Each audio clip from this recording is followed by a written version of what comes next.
Hi everyone, and welcome to another video. I am the Hermit Tarot and this is my YouTube channel. Today's video is going to be a tarot card reading. I'm going to be doing a mystery reading. I haven't actually done one of these before, full disclosure. The first and maybe the last reading that I saw was from Kino Tarot, who did this. Can't even remember how long ago now. But I love the idea. I'm going to give her full credit because she's the first person that I saw who did it on YouTube. And I know that this is also popular on other social media as well. But let's give it a go. Let's see what we have today. The idea is that we're going to let Spirit take the wheel. We're going to see what comes out for you. And hopefully it's something that is not only important, as in the most important information that you need to hear right now, but it could also be what you're wanting or what you're needing. So I do encourage you to set your intentions as the viewer. I'm going to set my intentions as the reader as always. And by setting your intentions, you can help attract the messages, the reading that is meant for you, that actually contains the most specific and helpful information for you and your journey. So definitely recommend setting your intentions before we go forward. With that being said, I'm going to lead you into the pick a group portion. Take your time selecting a group.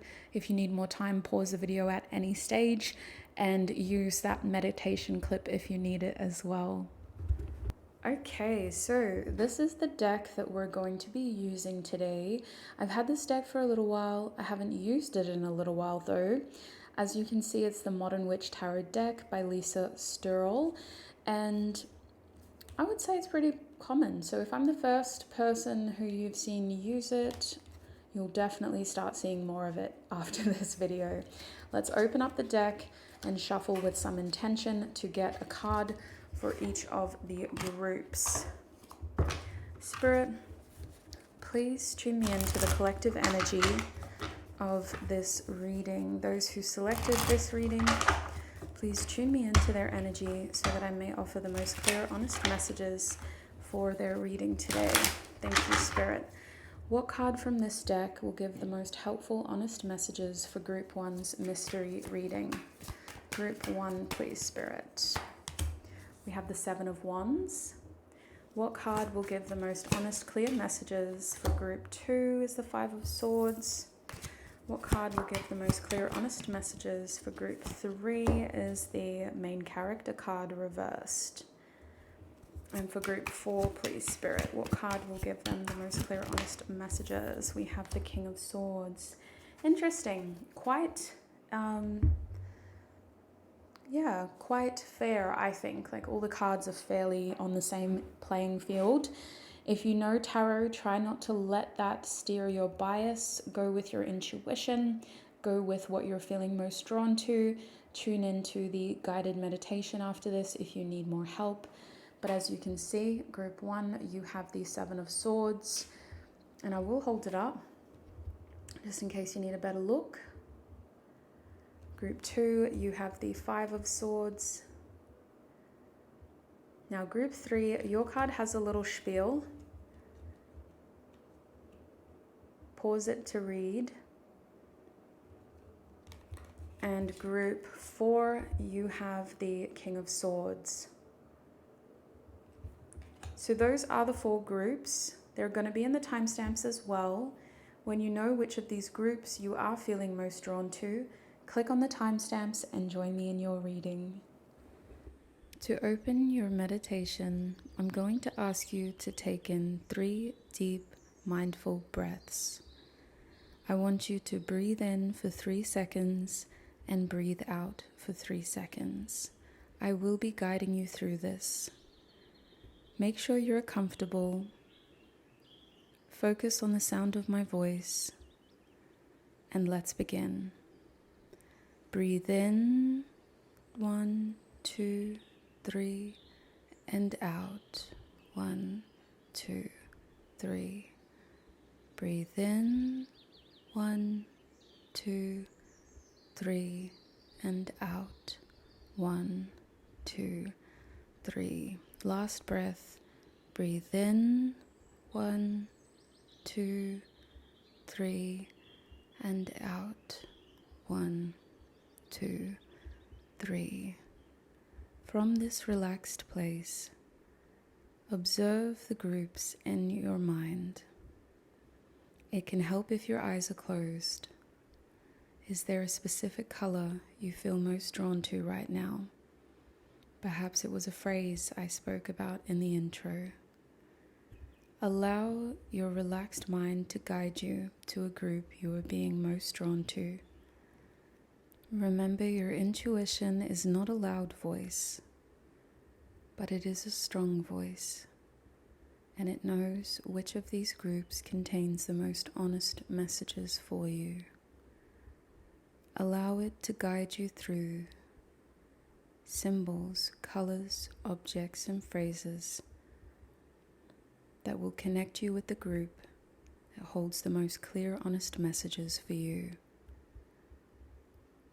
If you need more time, pause the video or repeat this meditation.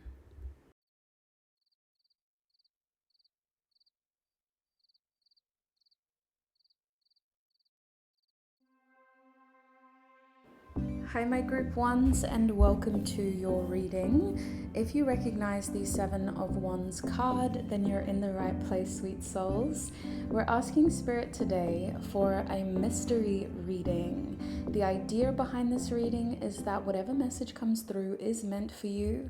However, to help you trust the process a little bit more, I highly encourage you to set an intention and ask for a sign. It could be a symbol, it could be an animal, it could be a planet or a star sign, a number, any sign that you need to confirm that this message is meant for you. That is going to help these messages resonate. And if you feel like you're not seeing your signs and the messages just aren't resonating, go back to the intro, select a different group, and find your messages there. If there's no messages here for you, sweet soul, then that's just the way that this video came out. Unfortunately, it's not going to resonate every time, but that's okay. Leave it for someone who it is meant for. Now, with that spiel out of the way, let's get into your mystery reading. The 7 of Swords does tell us a lot. I'm going to pull more cards, obviously, but I do want to tune into this as your primary theme. You would have heard me if you watched the pick a group portion. Set my intentions. So this card represents the energy of your mystery reading. Spirit wants you to know that now is not the time to give up, group 1. In fact, you're being called to rise to the occasion, to meet your challenges head on, and to assert your energy. It may be helpful for you to remind yourself of what your Mars ruler is, as that planet is helping you, or that star sign is helping you overcome your challenges. Knowing your Mars ruler can help you work with your redeeming qualities or your natural abilities in order to overcome the challenges you're facing. Your spiritual team is really encouraging with the 7 of Wands that you believe that you can be successful. The only way that this is going to happen is if you keep pushing and if you keep seeking solutions. Don't take no for an answer and don't give up too easily. Now, the 7 of Wands is also validating that life isn't easy for you right now, group 1. You guys are in a tough spot where you may be feeling like a bit of an underdog or like somebody who the odds are stacked against. While these challenges are very real, they are only temporary, and it is your effort, your exerted energetic effort that is going to help you overcome these obstacles in front of you. Now, I do believe that the 7 of Wands challenge has a lot to do with your skills and your receptivity, which means that even if you don't know what you're doing, as long as you're trying, you're on the right track. This situation is going to help you come out as more experienced, as more prepared, and honestly, not that it matters, but other people are going to really admire how you've been able to overcome your adversity. This is especially helpful if you're in a public space.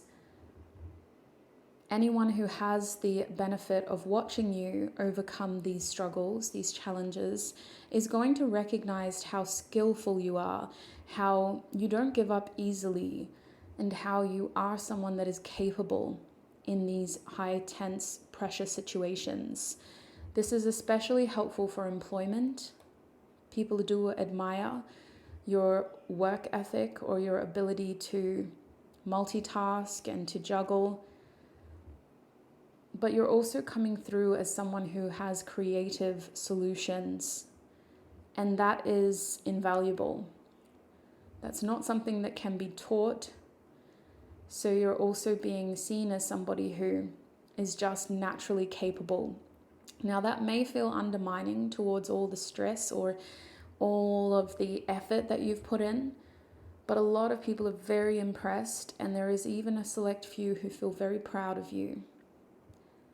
So as you navigate these challenges, don't give up. Do it for yourself.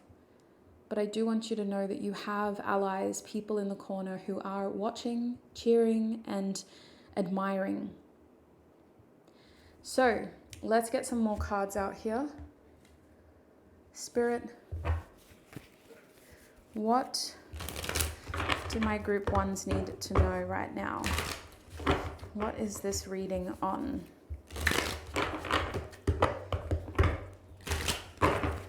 What is this reading on today? Okay. Oh, water. This is going to be a relationship reading. It has to do with your ability to work with one other person in your life. Now, the duality card in this deck with the water symbol does indicate that this is an emotions-based reading.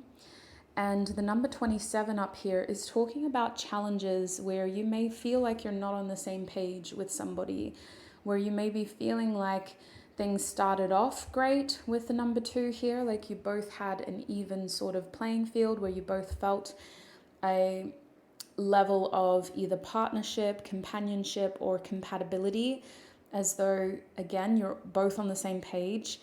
And then with the 7, the challenge is either staying on the same page or growing through changes that seem to be encouraging differences rather than similarities. Especially with this duality card, you may be feeling like there's a connection in your life that at times, regardless of how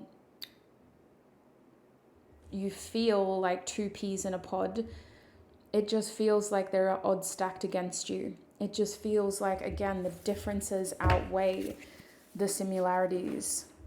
Now, in this deck, this banana energy does talk about how you can't overcome these challenges by yourself. I know that the 7 of Wands was saying don't give up, and I stand by that message, but bananas come in a bunch. This card says duality, and the number 27 is saying the only way for this to get better is by working together, by both either addressing the issues, collaborating in order to overcome them, teamwork, making sure that you both have a unified stance, or by actually opening up to each other about what is actually happening. So let's have a look. Spirit, what is going on here in this relationship for my group ones? What are these challenges and adversities?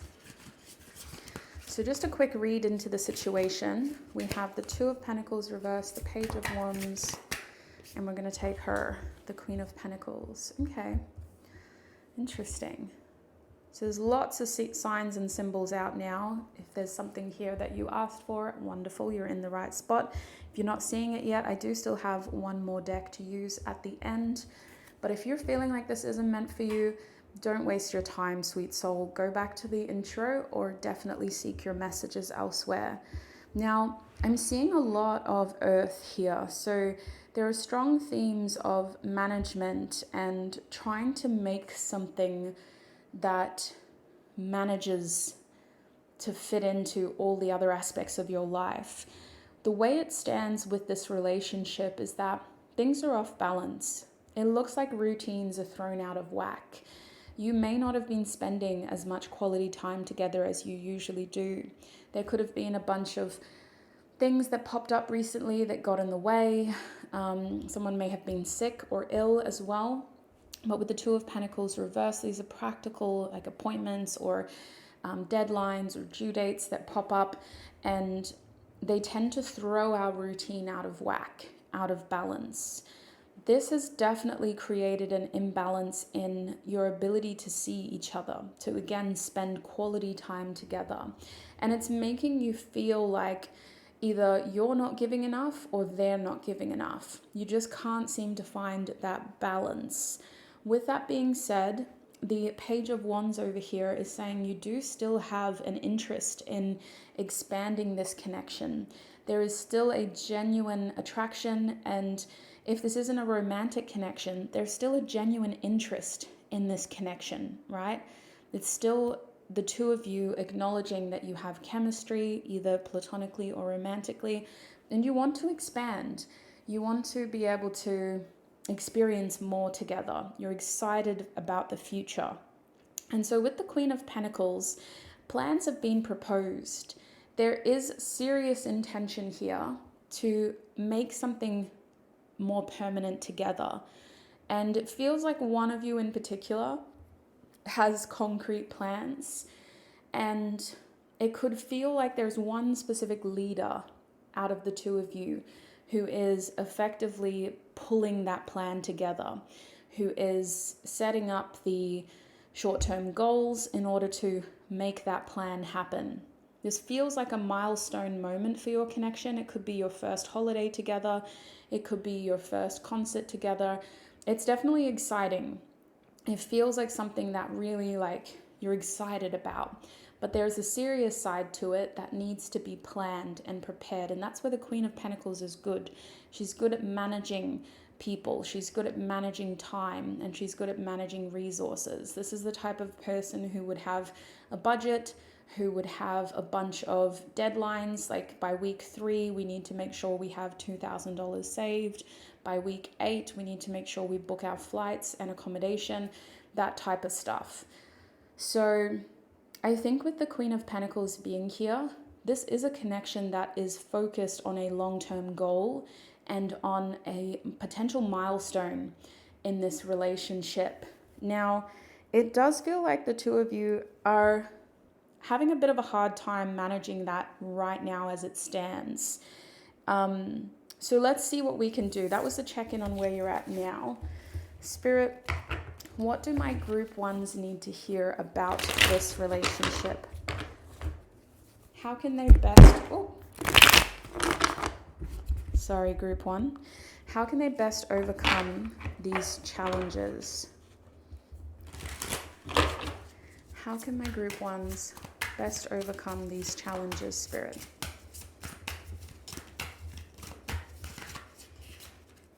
How can they best overcome? All right. We have the Five of Swords. Wow. And the Five of Wands is at the back of the deck.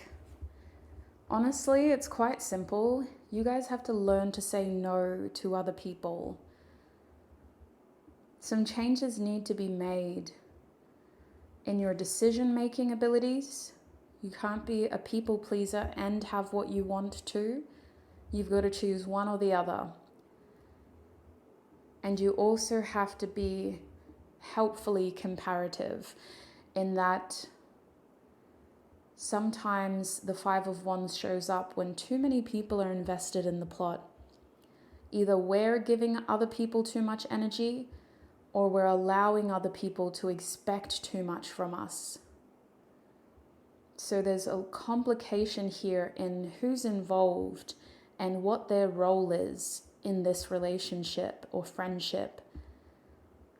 Because I do think with 2 5s here, the interference is creating unnecessary challenges.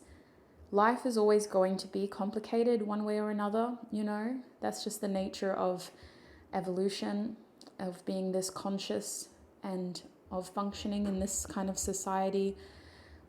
Most of us are going to have challenges all the time.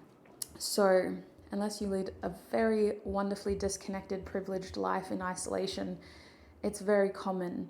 So we have to choose our battles with this Five of Swords. We have to decide what we're saying yes to, and we have to be very clear about where we draw the line in the sand. We have to have boundaries. We have to have clear conversations that say no. And we have to set those expectations in a black and white manner. We can't say yes today and no tomorrow. That's creating more conflict. We have to be consistently showing other people where the line is. And with this Five of Wands here, for some reason, there's a lot of opinions about this relationship, or there's just a lot of big energies trying to take over, either because they've also got a lot going on in their lives and maybe they want a lot of your attention or this person's attention, or it's really just because they feel like they are allowed to be this involved. They feel like they're allowed to always have their 2 cents. So I don't really like how competitive this energy is. It's like it's competing for your attention all the time. And to be honest, there could be good intentions behind this Five of Wands, right? It could be that people are genuinely concerned about you and checking up on you and trying to protect you through their own prerogative, but it's still taking more than necessary and demanding more than healthy for you. So very competitive vibes, and this person could be competing with the other person, or they could be competing with you.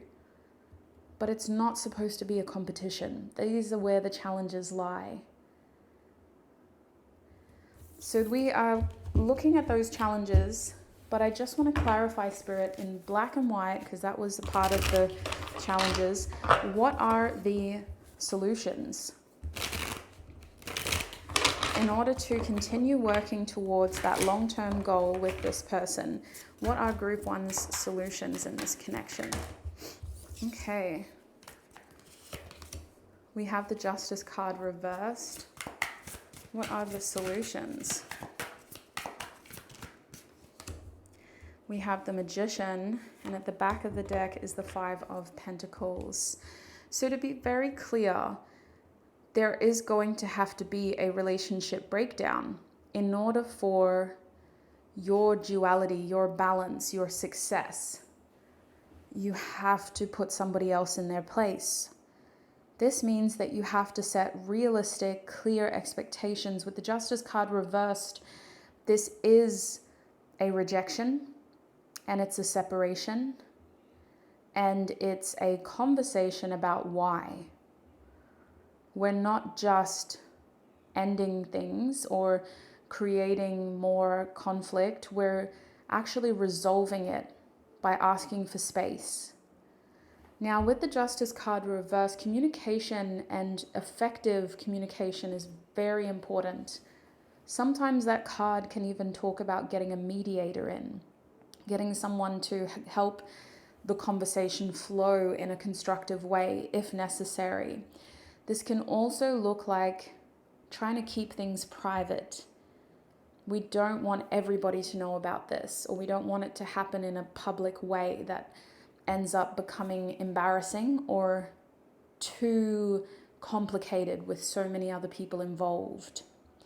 Now, I do think for Justice to be reversed next to the Magician reversed, the solution to these problems is to be a bit more quiet. Like, y'all can't be fueling the flames here by spreading more information yourselves. Some of you need to remove yourselves from gossiping circles, gossiping conversations. And basically the Magician card reversed is saying, keep your mouth shut. Don't say too much, don't tell too much, don't share too much to other people. Don't show so much. Keep the important things private. Go low profile. It's not what you say, it's actually what you're not saying and what you're not doing. That is the most effective solution, which makes me think that with this Libra and Gemini energy, remove yourself from the conversation. Getting into an argument is not going to be helpful. And in some ways, it's just going to end up turning into, well, who can talk the loudest? Who can say the most hurtful things? Who can really hit below the belt the most number of times? Who can do it in the most shameful way? And that's not the point. If you want that peace, if you want to alleviate the challenge and the challenges, you need to go low, as in keep a low profile. And remember, with the Seven of Wands here, you overcoming this adversity was also about you getting more experienced and recognizing how what you do is being watched by others, and others are trying to find a reason to be proud of you. So remember that. You've got people watching what you do, so there is a bit of pressure there to not only do good for yourself, but to do well in the eyes of others, to maintain your integrity as a person, which is honestly not a message I love to pass on, because it's not always fair. Why should you be the bigger person, right? But that's what's coming through for your highest good, is to actually restrain yourself, to maintain that integrity and to be the bigger person. With the Five of Pentacles reverse, sweet souls, this was at the back of the deck and the Strength card was behind that. That's why I showed that to you. The Five of Pentacles is saying to really watch the company that you keep, because not all company is good company, and sometimes a little bit of time alone can help diffuse the situation. So you may not have to cut someone out of your life forever, but you do need to ask for some space, and you do need to be careful about who you're keeping in the loop, who is your confidant, because not everybody is that valuable, in that they're not able to give as much as you give. They're not able to be as loyal or as gracious as you are. And maybe they don't even need to be there. Like, you're not as lonely as you may think you are with the Five of Pentacles. There's other people that can step up, and that can be companions, or that can be like family to you. That can be a solid ally or a solid friend. We don't have to keep everybody with us as we grow. And it's not healthy nor natural to expect everyone to grow with us either. But this could be a case of temporary separation for the Five of Pentacles to be at the back of the deck, which is why we need to be honest about what we're thinking and feeling, so that we know what standard we're expecting. Anything below that, right back to the drawing board. You can't cross this line. I've drawn it in the sand. That behavior is not good enough. And I think that's what they're really indicating here. With these two air cards reversed, the behavior is not good enough. That doesn't mean these are bad people, but they can do really hurtful things, or they can do things that seems to contradict the goodness you see in them. That seems to contradict the intentions they've set for themselves. But they don't feel like bad people, not for all of you. For some of you, this is an overprotective mother who's really trying to voice her concerns, but it's coming across as having an overbearing, competitive presence. For others of you, this is a best friend who just wants you all to themselves. But that's not healthy of them to expect of you, especially as you branch out and either create other friendships or try to create something long term. They need to give you that balance. So let's see what your angels have to say about this now. Spirit, what messages does Group 1's angels have about this relationship?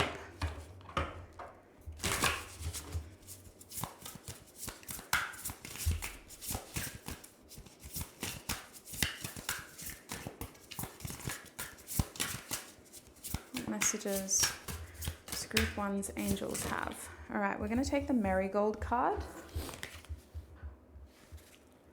At the back of the deck, though, was Eucalyptus, cleanse and purify. We have so many different eucalyptus plants here in Australia. Sorry, I just moved that quickly. But I think that plant is the most common one that people recognize, with the round, flat leaves. Now, your angels are calling for you to cleanse your energy. You need to be especially mindful of what you're taking on during your daily activities. What are you consuming online? What content are you exposing yourself to? And what energy are you around? Now, something around your workplace or environments that you have to be in, you can't avoid. Maybe it's your local grocery store. There are some pretty heavy themes there, sweet soul. You need to be mindful of what you're bringing home with you. Cleanse and purify your home with this eucalyptus energy. Now, eucalyptus is a very wonderful purification plant. We use that here in Australia. A lot of different tribes over the years would use eucalyptus because it grows in every part of our country. Our eucalyptus up here, it looks very different to that eucalyptus though. But it has that beautiful fresh smell to it as well. So not only does it burn really well, but the smoke smells wonderful. If you don't have the luxury of having the plant, you can get the essential oil, or you can find a sustainable alternative in your region that you can safely burn to smoke your space. It doesn't have to be sage. Sage is specific to California and the native peoples of California. You need to be able to modernize and find an alternative that is suitable for you with the intention of cleansing your space. Now, with that being said, cleansing out of the way, your angels are praising your efforts so far. Marigold is acknowledging that you have been doing exceptionally well. This is a huge pat on the back. This is a huge acknowledgement of not just how far you've come, but of how wonderfully you are conducting yourself, holding yourself. And I do think that you have a lot of people watching you for Marigold to come out. This is a card that reflects a flower that stands out. It's not a flower that can hide. So you are someone that is worth honoring, that is worth celebrating, and that does stand out. You have a lot of people paying attention to you. It keeps coming up, so I have to keep addressing it. This Marigold card is talking about using your creative energy as an outlet, as a helpful distraction, and as a way of finding solutions to your challenges. Your creative energy could be about choosing to focus on the positives, choosing to finish the projects instead of focus on the challenges of other people's energies. But it can also be about having an outlet of expressing some of the anger or frustration that you're feeling by throwing that into a creative project. Now, the word creativity is more than just painting, singing, dancing, or writing a song. It's all about finding a way to express yourself with as little judgment as possible, in a way where you're just pure you, pure energy. There's no restraint, there's no boundaries of what is good, is it bad. You have to simply let yourself express, let yourself create. Your angels are saying this is going to be a wonderful way for you to expel energy in a healthy way, while also tune in to your nature again, your inner child, your natural spirit. Now, there is a spiel in here as well in the guidebook. I'm just going to read it really quickly. Creativity. You are bursting with ideas, and you have the talent to achieve them. Practice your craft and watch it grow like an orangey fire. Yeah, your angels are really encouraging you to keep pushing forward. This card is your solution, and so is this one. All of that Seven of Wands energy, that fiery energy. There is a strong emphasis here on your ability to stay focused on what is best for you, to tune into that bigger person vibe, which in this deck is all about universal love and harmony. You have other people in your life that are worth your time, your effort, your energy, and your plans can be successful for the long term if you continue to stay focused on what is going to continue to make you happy and what is worth fighting for. When it comes to asserting your energy, know that you deserve better. You deserve the best possible outcome. You deserve to be successful. You deserve to have what you are chasing, what you're pursuing, what you're fighting for. So know your worth. That's a big part of your success. Spirit is indicating the journey isn't always going to be this stressful. There's going to be beautiful opportunities to have fun and to appreciate the process, the journey, the adventure. You're also going to have moments where it's the good company that you keep that helps radiate positivity and bring happiness and joy back into your vibes. Tuning into activities, environments, and interests that really appealed to you in your youth could also help recenter you, balance you, and give you those healthy outlets we were talking about. Other than that, you are still being encouraged to protect yourself and to move forward knowing that you deserve the best possible outcome, embodying that confidence, that high self-worth factor. Let me close your reading by having a look at what we're covering in your extended now. Spirit, in their extended reading, what would be most helpful for Group 1's journey? Okay, we got 2 cards. Ooh, Knight of Pentacles. Wow. Oh, that's beautiful. I'm going to have to write this down. First things first, with the Knight of Pentacles reversed, you need to know what to let go of. In your extended reading, we're going to ask Spirit, what do you need to let go of? You also need to know about your plans. I think we need to ask, what is the future? What does the future have in store for you? Because there's something here about changing plans, or as you let go of one thing, you have to recenter your focus. So we're going to have a look at what the future has in store for you and how should you be recentering your focus. Okay. Now with this Lovers card, we need to talk about this beautiful partnership. What do you need to know about this relationship?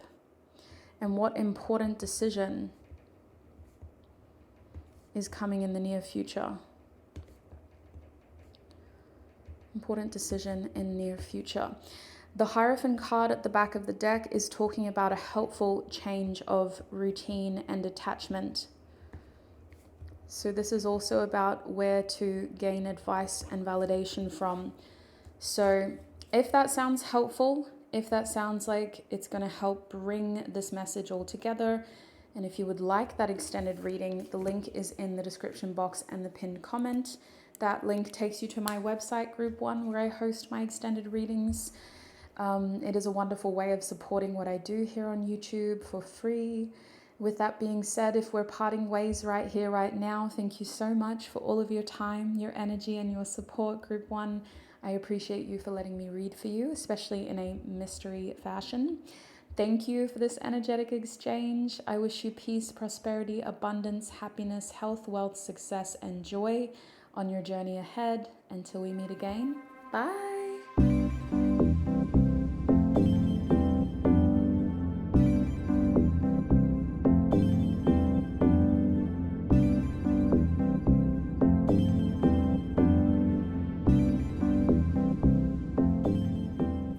Hi Group 2 and welcome. If you recognize the 5 of Swords card, then you're in the right place. We're asking Spirit for a mystery reading, Group 2. So this card is the key. It's going to tell us more about why you're here and what message Spirit has for you. But before we do get into it, I highly recommend you set your intentions as the viewer. I spoke about this in the intro and also in the pick a group portion, but setting your intentions helps set the tone for the reading from your end. It helps claim the messages that are appropriate for your journey, and it can also help you receive confirmation that this is the reading that you need to be paying attention to. So while you set your intentions, it can also be helpful to put out a sign and to say that, if this reading is meant for me, I want to see a sign of an owl or something like that. And by setting those intentions, you can confirm that this reading was meant for you. I'm going to use a lot of different decks that have a lot of symbols, a lot of animals, a lot of colors, a lot of numbers. So anything of that nature or anything outside of that, set your intentions now. Spirit, please tune me into Group 2's energy. Please help me offer group 2 the most clear, honest messages about their reading. Thank you, Spirit. Okay, so tuning into the 5 of Swords, group 2. This card does look like a change in behavior. The reading that we have for you is a reflection of a theme that feels like social awkwardness. It feels like you're up against a brick wall a little bit here. You either do what other people expect of you and feel conflicted, or you do what's right for you and feel conflicted because you've let other people down. With the 5 of Swords upright, this is a reminder that sometimes doing what is right is not what is popular. At the end of the day, we can't make everybody happy, so the very least we can do is strive towards our own happiness. And sometimes changes aren't a bad thing. They're a helpful way of redirecting the path we're on into a direction that suits us best. It can also be a helpful way of setting appropriate boundaries, telling people to respectfully or disrespectfully back off. There's a lot about this card that indicates a change in action, a change in communication, and ultimately a change in a social dynamic because of that changed action and communication. So let's have a look now at what your reading is about. Spirit, what are we doing for my group 2s? What reading do they need to hear?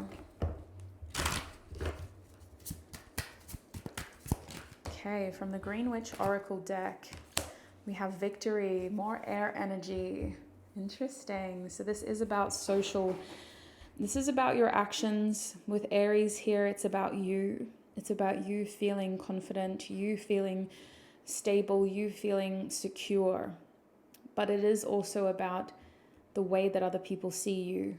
Because in order to build you up into this confident, secure person, we have to have a look at why you might not be feeling this way. So this reading is going to be about self. It's going to be about what new actions you can take to feel more confident in yourself.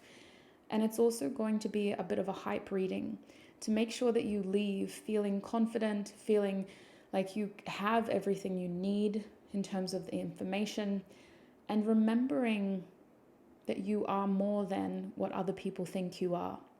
So that's what your reading is going to be. Let's have a look at what is going on in this situation.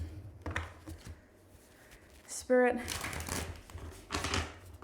what is happening here for my group 2s? What is this situation about? Okay, from the Curiosities Tarot deck, Tarot of Curious Creatures deck. We have Strength coming out first. We also have the Star.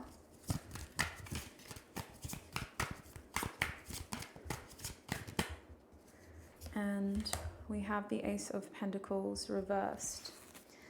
So these cards do really talk about your self-esteem. They also talk about your aspirations. They talk about you being the bigger person by raising your head high and raising the bar of what your future could look like. It seems like in order for you to embody this victory energy for self, you have to exude confidence in your abilities to be able to navigate the unknown.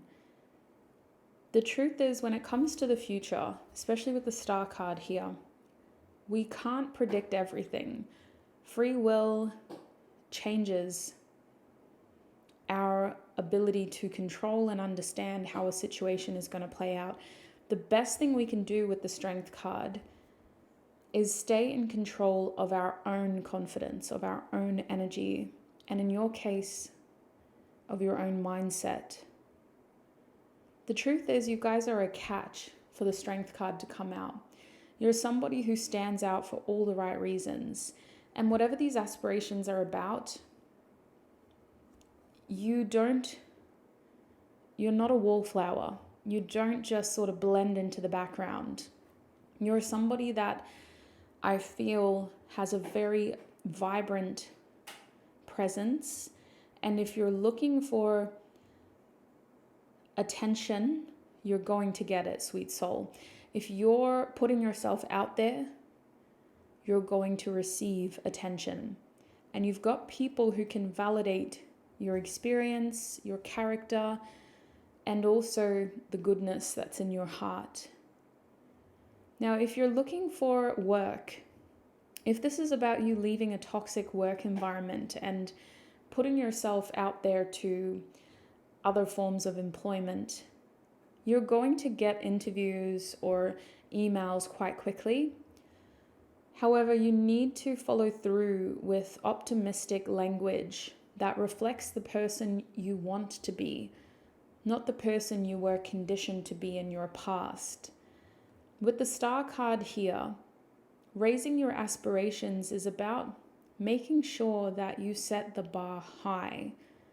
It's about honoring the skills you already have and displaying a willingness to learn more. Even if we're not talking about applying for new jobs, if we're talking about relationships, you walking away from a toxic relationship or a toxic friendship, raise your head high, raise the bar higher, and don't compare your future to your past. There's a strong feeling of reinvention in the Star card. And the only way you're able to really transform is by keeping a complete open mind. This Star card is big Uranus, Aquarius energy. And it wants you to think outside the box. It wants you to look at yourself and your journey as a unique journey that is incomparable and that is not a reflection of your history.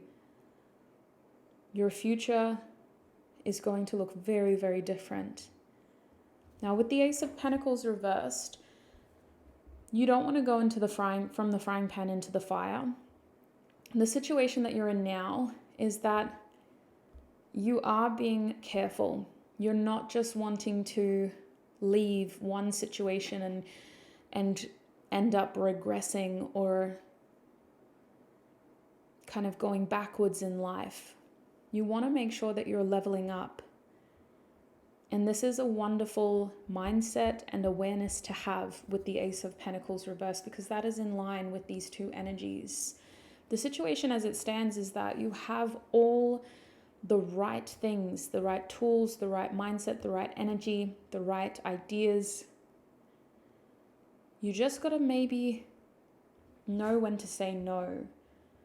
Because I think, if anything, for these two cards to be out here, your biggest challenge is getting too much attention. If you put yourself out there, having too much options, too much opportunity, knowing how to weed out the inconsistent ones, the false promises, the opportunities that actually don't turn into anything, that aren't lucrative, that don't substantiate into success or longevity. So with the Ace of Pentacles reversed, in order for you to be most successful, what's coming through is to stay in this energy of confidence, of high self-esteem, and of thinking outside the box, reminding yourself that your past helped build your character, but it does not define your future. So let's have a look now that we know what's going on, at what lies ahead. Spirit, what lies ahead on this journey for my group 2s?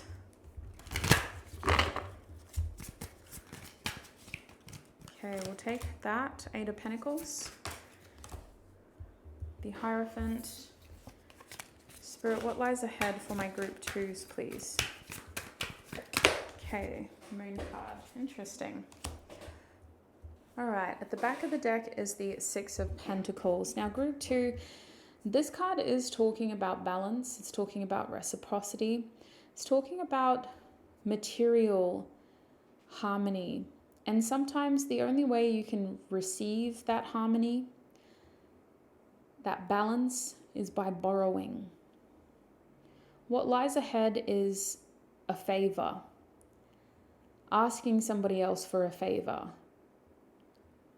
Being willing to ask for help, and in some cases to even borrow money in order to balance out the physical resources we're working with.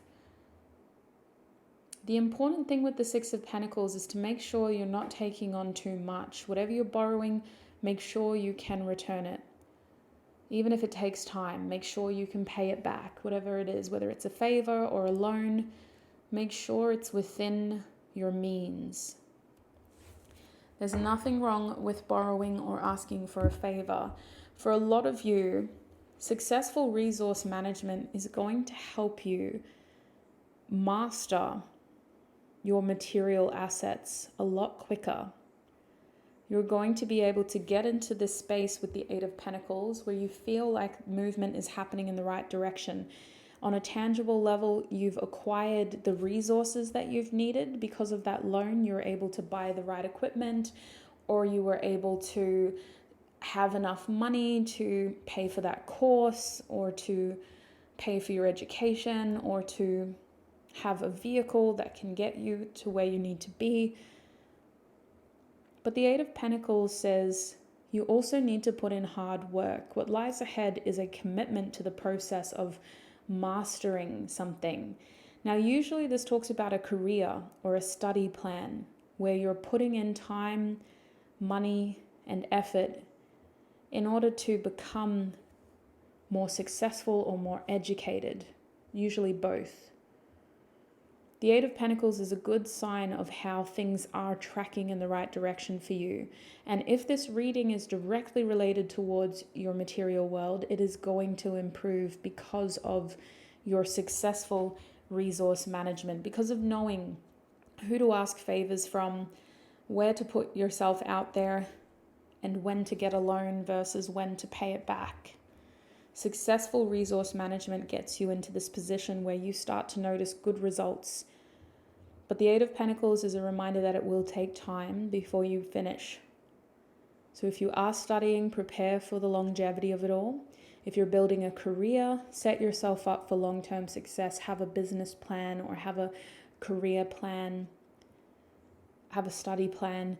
Anything with the Eight of Pentacles, I recommend doing short-term plans for the next 3 months and then a long-term plan of the next 9 months. I wouldn't go beyond 9 months just because if it's the Eight of Pentacles, it's likely that your abilities or your capacity will change before 9 months.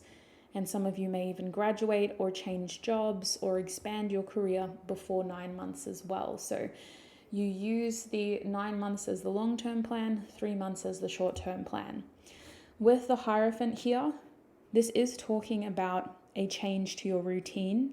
What lies ahead is you taking that star energy of thinking outside the box and turning it into a chance for you to be able to rethink your lifestyle, rethink your habits, rethink the structure and the order that you're doing things.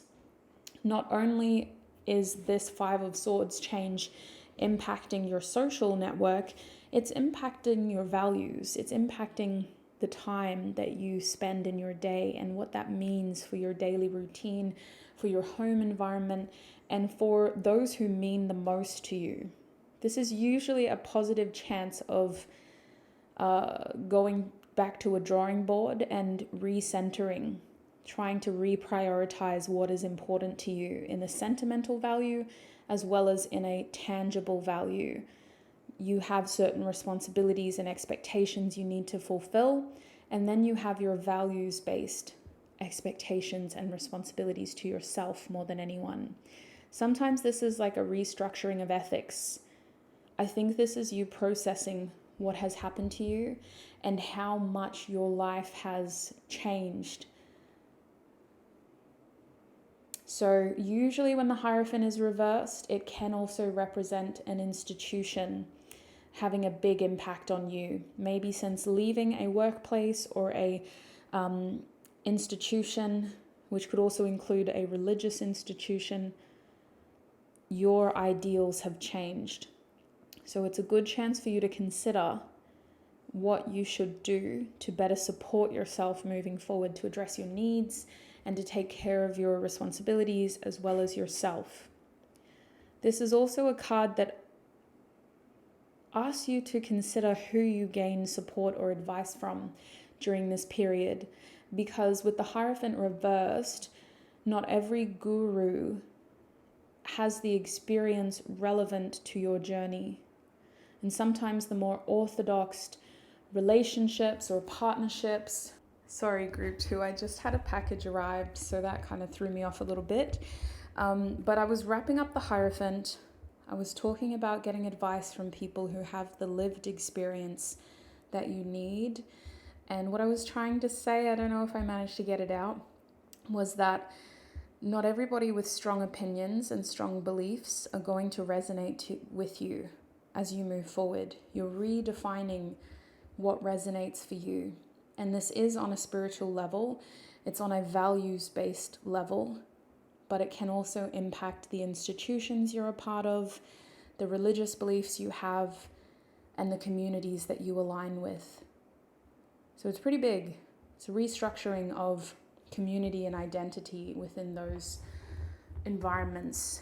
Now, with the Moon card here, there is a feeling of this next chapter of your journey being able to reveal or giving you the chance to express how you truly feel. There's a strong feeling of empowerment here. Even though that feels like things are breaking down with the Hierophant card and are being restructured, there's something very freeing about your ability to just say it for what it is, to express it for what it is, and to be able to feel authentically and not have to hide how you feel. So with the Moon card reversed, there is an outpour of genuine emotion that is being unmasked, and there is a strong energy here of authenticity and just true feelings coming out, which is very powerful. So let's clarify what that could be about. Spirit, what is this Moon card reversed? What are these true feelings that group 2 is pouring out? What are these true feelings? What fears are they overcoming in order to be this open?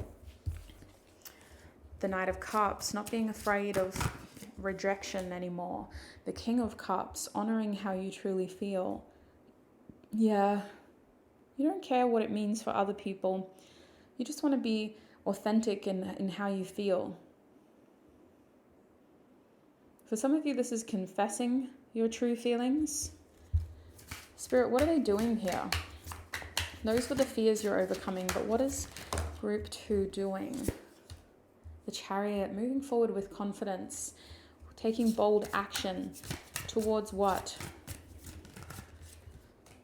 The Two of Wands, your future, which could involve you physically moving. There's 2 cards here that indicate travel now, or getting a new car or a new vehicle. The Two of Wands is about planning for your future. It's a card that takes whatever passion you've had burning beneath you and you're turning it into a plan. You're turning it into a step-by-step process that you can follow. And usually, if the Two of Wands is here, it represents strategy. It represents you having some sort of vision board, and you may not have all the details worked out, but you've got the passion, you've got the desire, and you've got the creative spark to try to pull it all together. So you feel confident enough to start taking those first steps. And with the Chariot here, you're very confident in taking those first steps. What are they doing here? What do these first steps look like? Ooh. It's definitely an outpour of emotion. Tipping out somebody else's cup, maybe? Calling somebody else out? asking somebody else how they really feel. You're feeling so confident, you might be asking somebody else how they feel. But if not, you're definitely centering this energy around your own happiness, taking back what is yours, and really focusing on a way forward that is empowering for self. You're out of your comfort zone, focusing on your happiness, focusing on keeping your mindset positive and optimistic. Maybe putting yourself out there online, but feeling like you need to live more as well. So you're spending less time online, if not to communicate and keep up with other people. Being selective about what you say yes to with the Justice card reverse, minding your own business, trying to stay out of other people's business, trying to keep other people out of your business too, which could include you not getting back to everybody, not being available to everybody, not being sucked into gossiping about other people, and just being very careful about what you say yes to, whether it's a contract, an agreement, or an invitation. Yeah, shutting down. You are rejecting other people that advance towards you because you want to feel like you're still in control. You don't want to feel like you're somebody else's victim. You also want to feel like you have more control about your future. The uncertainty will kick in, and that uncertainty will push you to expand your energy a little bit to be able to make more meaningful connections that are family based, whether these people are family or whether they're just friends and colleagues who you are going to be spending a lot of time with over the years. You're going to eventually enter an era where you feel like you didn't spend enough time fostering long-term connections. And when you put yourself in other people's shoes, you get to see their perspective of how it feels like you kind of push them out by following what you felt was right for you. So a bit of hindsight there coming through is to not completely isolate and alienate yourself. Make time for the people that are important. Not everybody is important, and it's okay to miss people who hurt you. That's natural.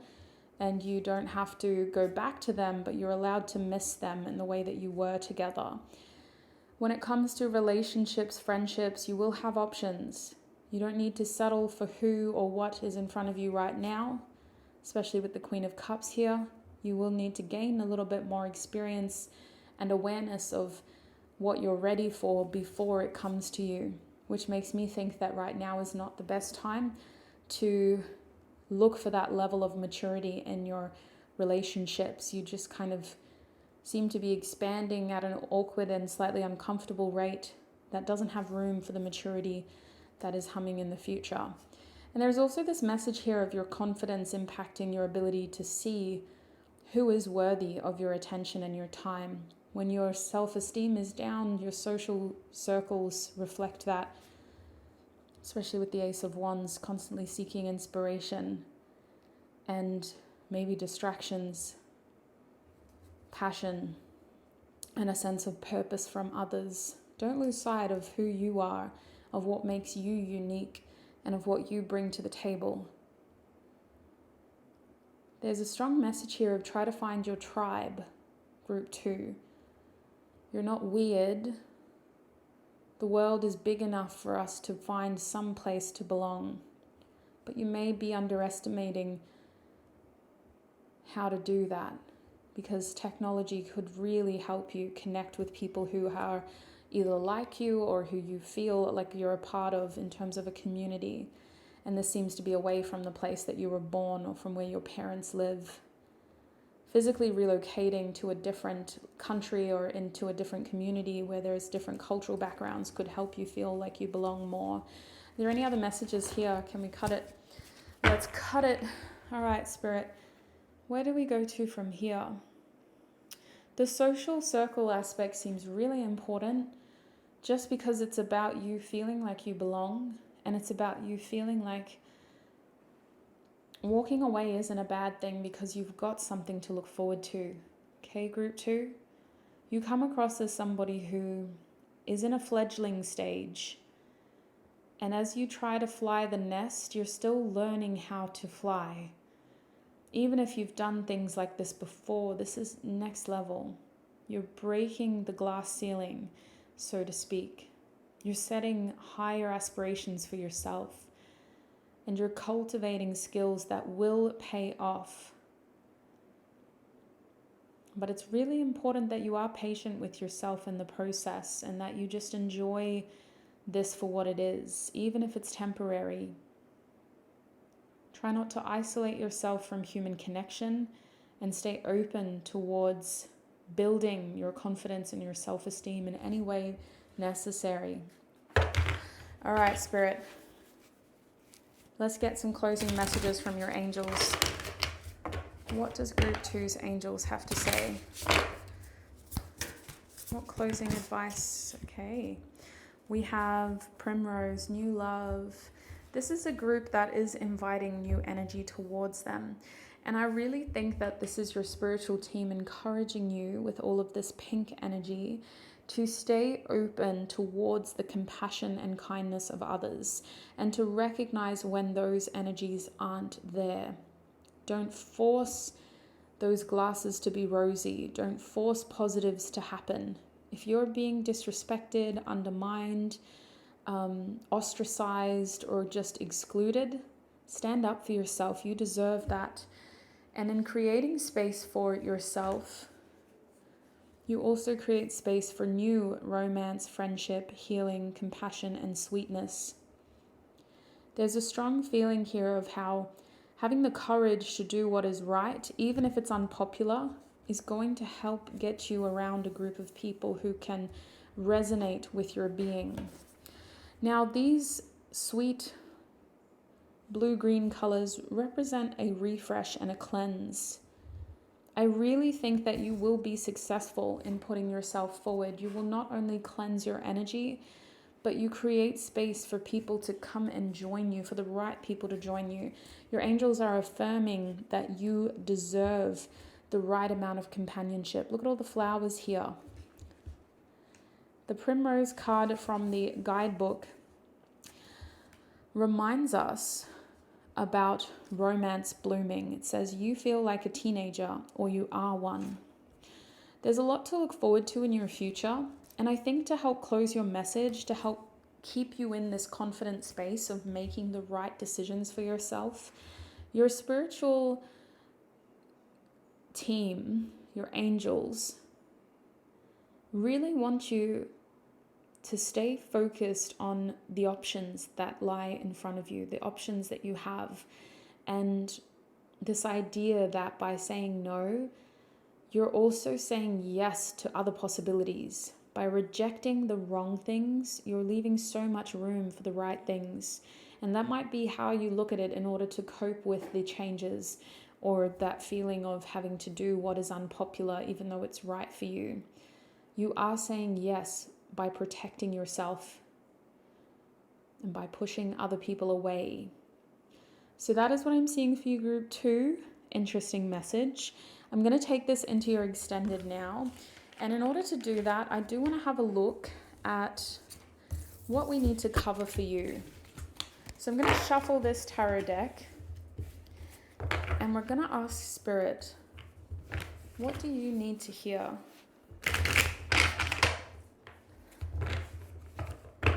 Spirit, what does Group 2 need to know in their extended reading?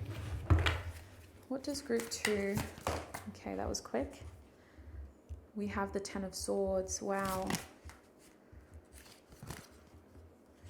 We have the Queen of Swords. And we have the Page of Cups. Wow. Okay. I'm going to start with that Empress reversed at the back of the deck. Group 2. The first thing I need to ask Spirit is, how can you love yourself more? Not because you're not doing a good enough job, but it's practical advice. It's not saying you're doing something wrong. It's actually giving you practical advice on how you can do little things in your daily routine to promote self-care and to build a sense of self-worth. So how can you love yourself more? The Ten of Swords, we got to talk about that. Sweet soul.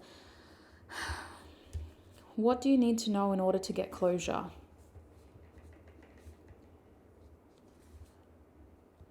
And this is about moving forward once and for all, closing the door once and for all.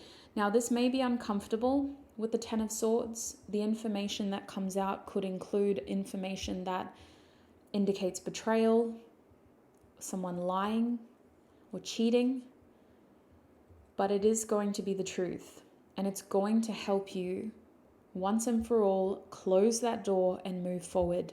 So what information do you need for closure to move forward? The Queen of Swords is saying, was it all in your head? This is validating your experiences, helping dissect the situation in a black and white way, because it feels like whatever you went through with that Five of Swords, there were so many different versions of the truth. So was it all in your head? What really happened? And I'm going to put versions of the truth there as well, just in case it gives us the chance to look at things from other people's point of view, which will hopefully again give you more closure and help you see how moving forward is a good thing for you. But we're going to get more information about that and just validate hopefully your experiences, explain some of other people's behaviors, especially if they acted in a really vindictive or cold way. And then with the Page of Cups reversed, I'm hearing no more Mr. Nice Guy. Now, regardless of gender, this is talking about you being able to step forward confidently. This is about you being able to claim opportunities. And this is also about you not being afraid to speak your mind in certain circles. On a social level, this is about you choosing your friends wisely. You don't need to suck up to people or pretend to be somebody that you're not. In romance, this is about rejecting people early instead of waiting to see if the red flags will turn orange and then eventually green. This is about recognizing those boundaries in the early stages. No more Mr. Nice Guy.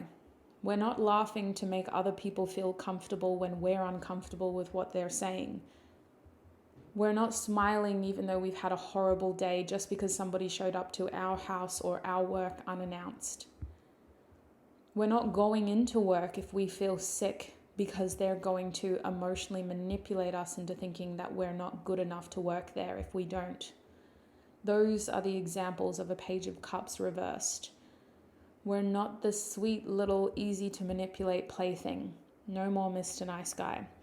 So that's what we're covering in your extended reading. My handwriting is atrocious, but I will put it in the description box of the extended reading video.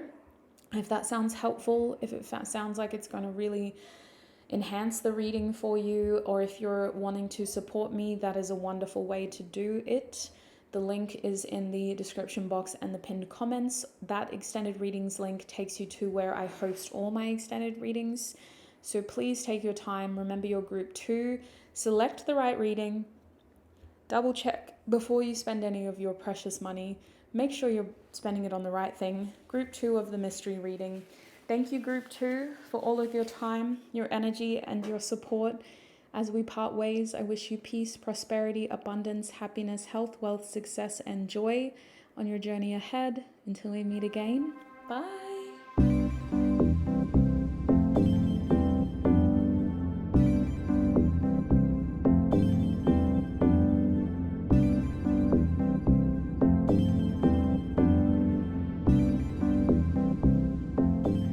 My group 3s, and welcome. Oh my gosh, I'm so excited to see you. Wow. Maybe I know some of you, or maybe you've just been here for so long you feel like family, you feel like friends. We're all welcome here, so if you are new, don't feel like that excludes you from that beautiful, joyful feeling that I just got. It is so wonderful to have you all here, Group 3. If you recognize this card, you are surely in the right place. This card is going to help us understand more about your mystery reading. I already have a fair understanding of what is going to come through for you because this card is so rare. I only do this in a few of my decks. It is the main character card. So it tells us a little bit, but I am going to pull more oracle at least one oracle card to help us understand what is this reading about for you, sweet soul. We're also going to be shuffling tarot, and we're going to get closing messages from your angels. I do have more information about what is being covered here on YouTube, as well as in the extended reading. That info is in the description box or the pinned comment. With the housekeeping out of the way, it is time to set your intentions. I encourage you as the viewer to set your intentions so that you can claim messages in this reading that are appropriate. This reading is also going to be using cards with a lot of color, a lot of symbolism, a lot of different signs. So it's a good idea to put that out into the universe, to pledge that towards source, towards God, towards spirit, whatever name you use, as confirmation. Look for a sign to affirm that this is your reading and to affirm that this mystery message was meant for you. Alrighty, let me set my intentions now as your reader. Spirit, please tune me into my Group 3's energies. Please help me offer Group 3 the most clear, honest messages for their reading today. Thank you so much, Spirit. Group 3, goodness, I just got a wave through my spine. Yeah, this is interesting. There's a feeling here of a strong spiritual presence in this group. You guys are being really, I want to say protected, but supported is the best word for it. The word protected sounds like it's trying to stop something, but the word supported is there to show you that you have a presence of spiritual beings who are supporting you, who are there to, I want to say, build your confidence about something, but they're also there to help you feel more confident about the decisions you're making. I think that you guys may be in a fork in the road. You may be at a point in your journey where it could go either way. You could be feeling torn, or you could just be feeling, is it time for a change? Am I at the stage in my journey where I need to start thinking about doing something differently? Where I need to start adopting different ideas or different habits or a different lifestyle, a different employment? What do I do? So you're getting a lot of support, and I felt it on my shoulders, which tells me that these are close beings of support. For some of you, they are family members, loved ones who have passed, but a lot of you, they're angels who are there to comfort you and to build confidence, to help you walk with your shoulders high. When I feel that feeling on my shoulders, it's usually an encouragement of being proud and feeling confident. And if you're not, it's an encouragement to seek information that instills confidence within you. So let's see what we're doing here with this card. I'm going to talk about this card briefly, but I do need to pull more cards from this deck very, very soon. So let's just put it in frame so you have something else to look at. This card is my main character card from the Modern Witch Tarot deck. And as you can see, it says, you are a badass being full of love, life, and possibilities. I paraphrase there a little bit. Through this deck, may you find a path to your best self. Now, my Group 3s, when this card is reversed, it doesn't take away from the message. It still says you are a badass being, all right? And you have options. You are surrounded by love. And as long as you are radiating love, that love around you is strong. In moments of fear, that feeling of love can feel very thin, if existent at all. So it could feel like there's a little bit of uncertainty in who you are and what you're capable of right now. With this card reversed, you are still a strong, capable main character in your story, but for some reason you're not believing that right now. You're not embodying that right now. And your mystery reading has something to do with the fact that you're not tuned into this level of self-awareness and self-fulfillment. So let's pull a card from the Green Witch Oracle deck now. And let's have a look at what we're doing. Spirit, what is Group 3's mystery reading about? What is Group 3's mystery reading about?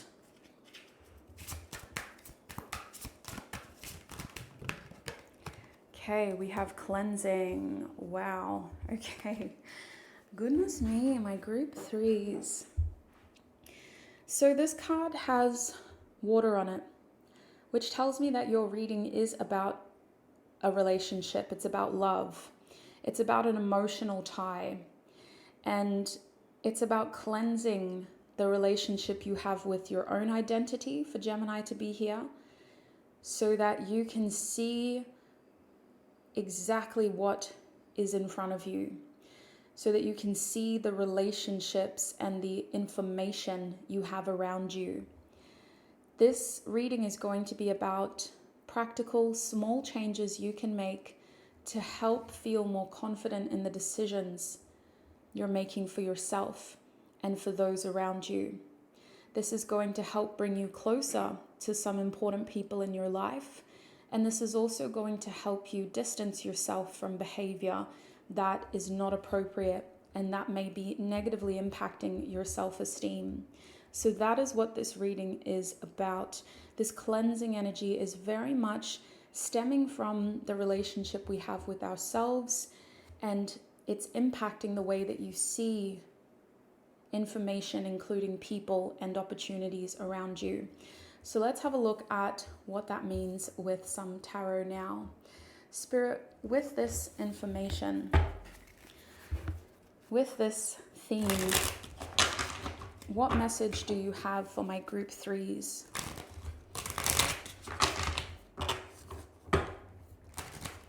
I'm using the Tarot of Curious Creatures by Chris-Anne. What message do you have for my Group 3's, please, Spirit?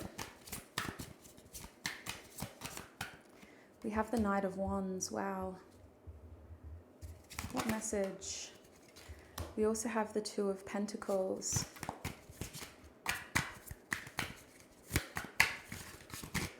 And we have, I'm going to take this card, the Hanged Man. Interesting. At the back of the deck is the Eight of Swords, which does helpfully tell us kind of where your head is at right now. This card came out to tell us that you're in a situation where you feel like your hands are tied. You feel like your options are limited. And Group 3, you also feel like the information in terms of the solutions, the problems, and the way forward is limited. We can see that in this imagery. We have this interesting creature, this very curious looking creature, who's blindfolded and bound, but their legs can still walk and there is still space behind them and in front of them. However, they don't see that. They can't physically see that because their eyes are closed. But usually the blindfold is so loose that all the person has to do is shake their head and it will come off. Now, this is a situation that is a mental battle as much as it is a physical challenge. There's a lot happening in your mind that is creating limitations and perceptions of challenge. Now, I'm not trying to invalidate your experience because the mind is a powerful tool. And as long as you believe something is happening, it is happening. But that is also your solution, is what I'm saying. Is you being able to see that, oh my gosh, my mind is doing that thing again where it's trying to trick me into feeling stuck. It's trying to trick me into thinking that I have no options. It's trying to fool me into believing that my hands are tied and that there's no way out. Now, the Eight of Swords is a completely, I want to say, natural response to situations that can feel overwhelming and to situations that can happen over time It doesn't just happen overnight. You don't just overnight end up feeling like a victim of your circumstances. It's usually something that happens to us over time, where we're feeling the confidence in our abilities slowly slip between our fingers, where we're conditioned by the environment around us and by the experiences we've had to believe that we're not as great as we thought we were. And so it's a slow descent into a very fragile self-esteem that is easily, I don't want to say manipulated, but that is easily tricked into thinking it isn't capable. And the truth is, you're the only qualified person to get yourself out of this situation. Doesn't matter what I say, it doesn't matter what your loved ones say. You have to believe that things can change in order for the right actions to work. Otherwise, it'll be the right thing at the wrong time. So with that spiel out of the way, let's have a look at these other cards. Now, we know that you're not the only one impacting this. There's something else that you need to protect yourself from as well. And we're getting a bit of hints in the tarot. We can see more curious creatures, but I want you to pay attention to a number that keeps coming back for you. The number 2 is here 3 times. We see it on the cleansing card, we see it in the 2 of Pentacles, and we see it in the Hanged Man. Now, the number 2 is a very important card in tarot. It's a very important number in the cards in tarot, specifically because the first 2 is the High Priestess. And she represents intuitive knowing. She represents mystery. She represents confidence in the unknown by trusting the process and going with the intuitive choice. The number 2 as a whole usually represents some form of decision, some form of partnership, and some form of duality. And we see duality in Gemini, we see decisions in the 2 of Pentacles, and we see indications of partnership in this cleansing card and potentially in this Knight of Wands. I really want you to think about the situation that you're in as something that is bigger than just that situation. This reading and the information I'm giving you affects all the different areas of your life.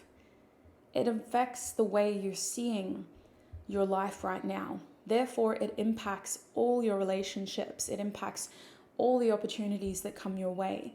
And it impacts all of the challenges you have. By feeling like a victim of circumstance with your hands bound and your eyes closed, every little issue, challenge, adversity is suddenly much more. It all feels huge, and therefore most of you are feeling stuck, restless, impatient, and out of balance.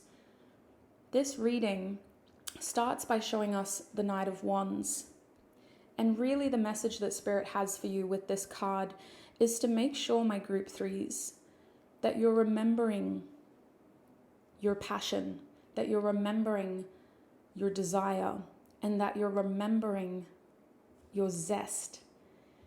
Now, these are words that can be attributed towards interests that you have, towards passions that you have, and towards some sense of purpose that you may have. The Knight of Wands is a spontaneous shift in your energy that introduces new ways of thinking, new experiences, new cultures, new knowledge.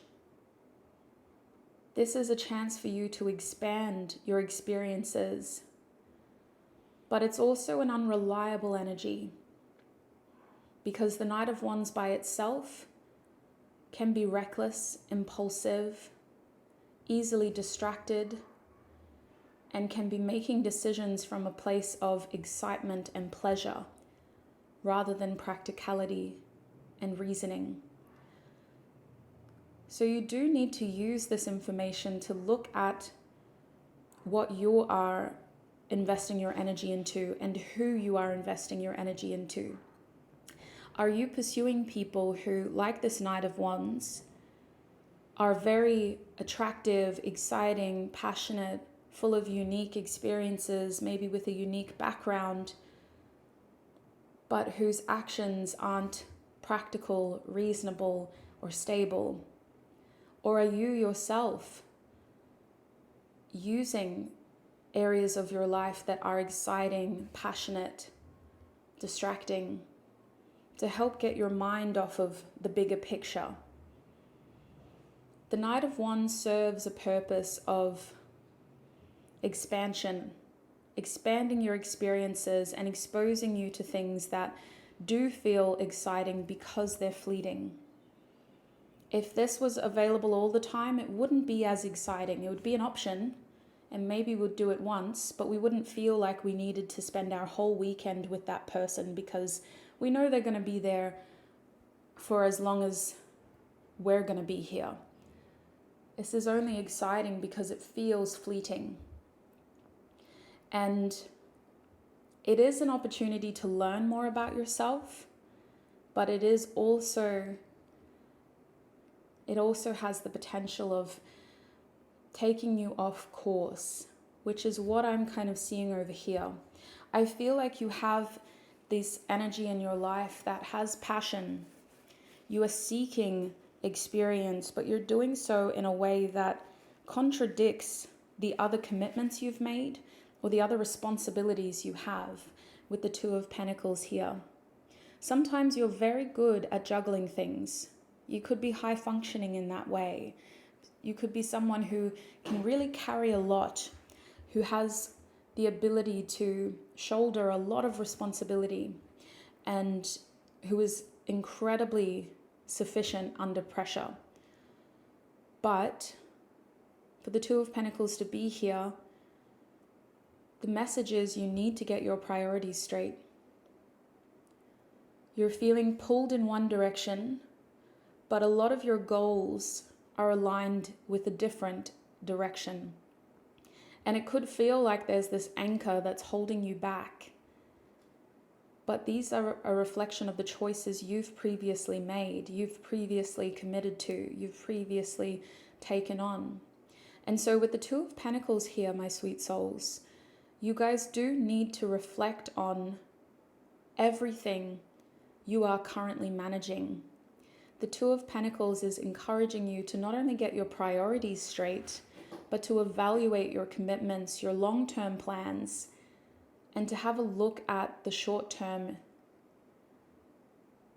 in that, what do you need to change in order to get more of a balance, in order to feel more balanced?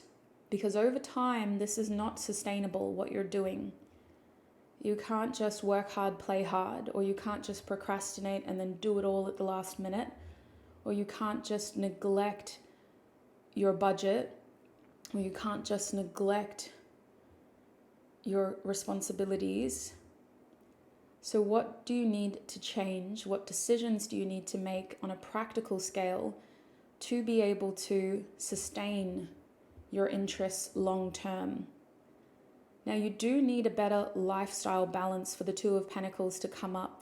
You need to consider how life isn't all about responsibilities as well. And circumstances change. Maybe originally when you signed up for that job or when you moved into that flat, it was ideal. Everything in your lifestyle fit into that decision. But there's an indication that something has changed within you, and it's no longer reasonable for you to continue this balance. So you may need to consider an alternative. Making changes in that area is going to help you have that lifestyle balance that you're needing. Now, the other reason that the Two of Pentacles shows up is when we are taking on a lot of responsibility for the long term, but at a short term time frame. I hope that makes sense. It could indicate temporary contracts where we've taken on more responsibility, more roles, more duties, but we're only doing that for 6 months and then our contract expires. It could also indicate that you've agreed to help someone in your free time get back on their feet. So if that is the case, if there's a temporary increase in responsibilities here, you still need to get your priorities straight, and you still need to operate within boundaries so that you have that lifestyle balance that we're talking about. And so that with the Two of Pentacles, you're not burning out. Even if it's temporary, the risk of burnout is still high for this card to come out. And there are areas of your life that are going to be neglected if you're not careful, if you're not mindful. For some of you, this is bills that go unpaid because you've taken time off, because your lifestyle balance is out of whack and you got sick, or you felt run down, or you just didn't feel like going into work. That loss of income means that certain bills aren't going to get paid. For others of you, this is about your health. This is about considering what your effects or what your actions are going to do in terms of long-term effects on your health. Now, outside of that, we have the Hanged Man. And our Hanged Man energy over here is talking about perspective, where we had mindset, right? Saying that you need to consider how you're putting yourself in a box. The Hanged Man is encouraging you to put yourself in somebody else's shoes. Now, remember your card was about relationships as well. It was about the people around you and how you need to consider either protecting yourself or cleansing your energy. And this is seemingly coming from a place of prioritization, making sure that you're fed, that your bills are paid, that you have a roof over your head, and that whoever or whatever you're responsible for is taken care of before you take on other things. No matter how exciting they are, no matter how fleeting it feels, you need to handle this first. The Hanged Man is encouraging you to look at things from the alternative perspective, to put yourself in other people's shoes. Consider the Knight of Wands as a character in your life. Put yourself in their shoes. If they were you and you were them, would they do what you would do, and would you do what they would do? There's something here about being able to have empathy for others as well as empathy for self that is going to help you make the right decisions. Because I think you are doing more than what other people would do for you.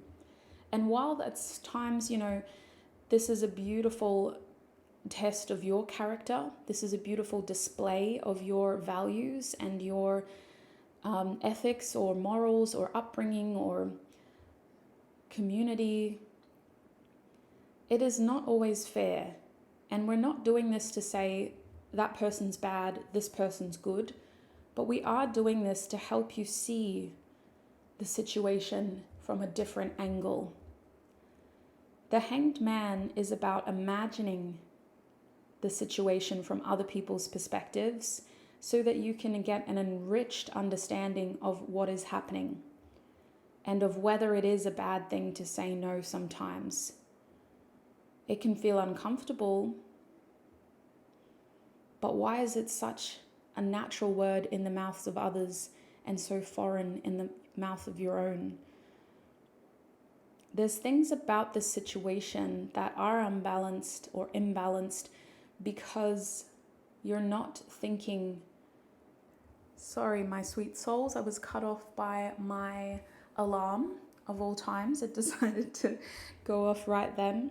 So I'm going to take that as a chance for me to stop talking and for me to tune in and see, is there anything else we need to address here?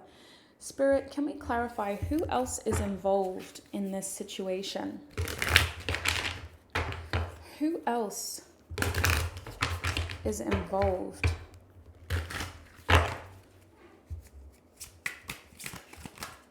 Okay. The Tower. Gosh, definitely a destructive person. Sagittarius and Aries are coming through strongly, but there's a lot of signs here of an energy that is either chaotic, inconsistent, or just very spontaneous. Like, you guys may have this within yourselves because other people are a reflection of us in some way. But there are people around you that are distracting and destructive forces. And your excitement, your expansion, and your experiences should not rest singularly in the hands of others. You have a responsibility in your life to make sure you're creating moments of expansion, experience, and excitement for yourself. You shouldn't wait until this crazy person comes to town once a month and you have to call in sick to work because that's how crazy your weekends get. You shouldn't wait until somebody else's life is falling apart for you to have some excitement or some entertainment or even just some distraction. You have a responsibility to create this. Otherwise, your internalization of longing for this is drawing people towards you that aren't consciously aware of how destructive and distracting they are. And they may say, gosh, I'm such a bad influence, aren't I? But you're the one that's allowed them to be, that's enabled them to be, that's invited them to be. So there are external forces that exist within the vessels of other people. Other people are here creating this energy, but you're mirroring it back to them in some way. So this is a big message because you're not operating from a space of knowing and believing that you are the main character and that you are in control and that you are capable of everything and anything you want in your life. You're operating from a space of lack, from a space of insecurity, or from a space of deflecting. You're the main character. So the other people aren't the object of this reading, unfortunately. This is an intervention to get you to see how you're putting that energy out there. Now, Spirit, what else do they need to know about this cleansing energy overall?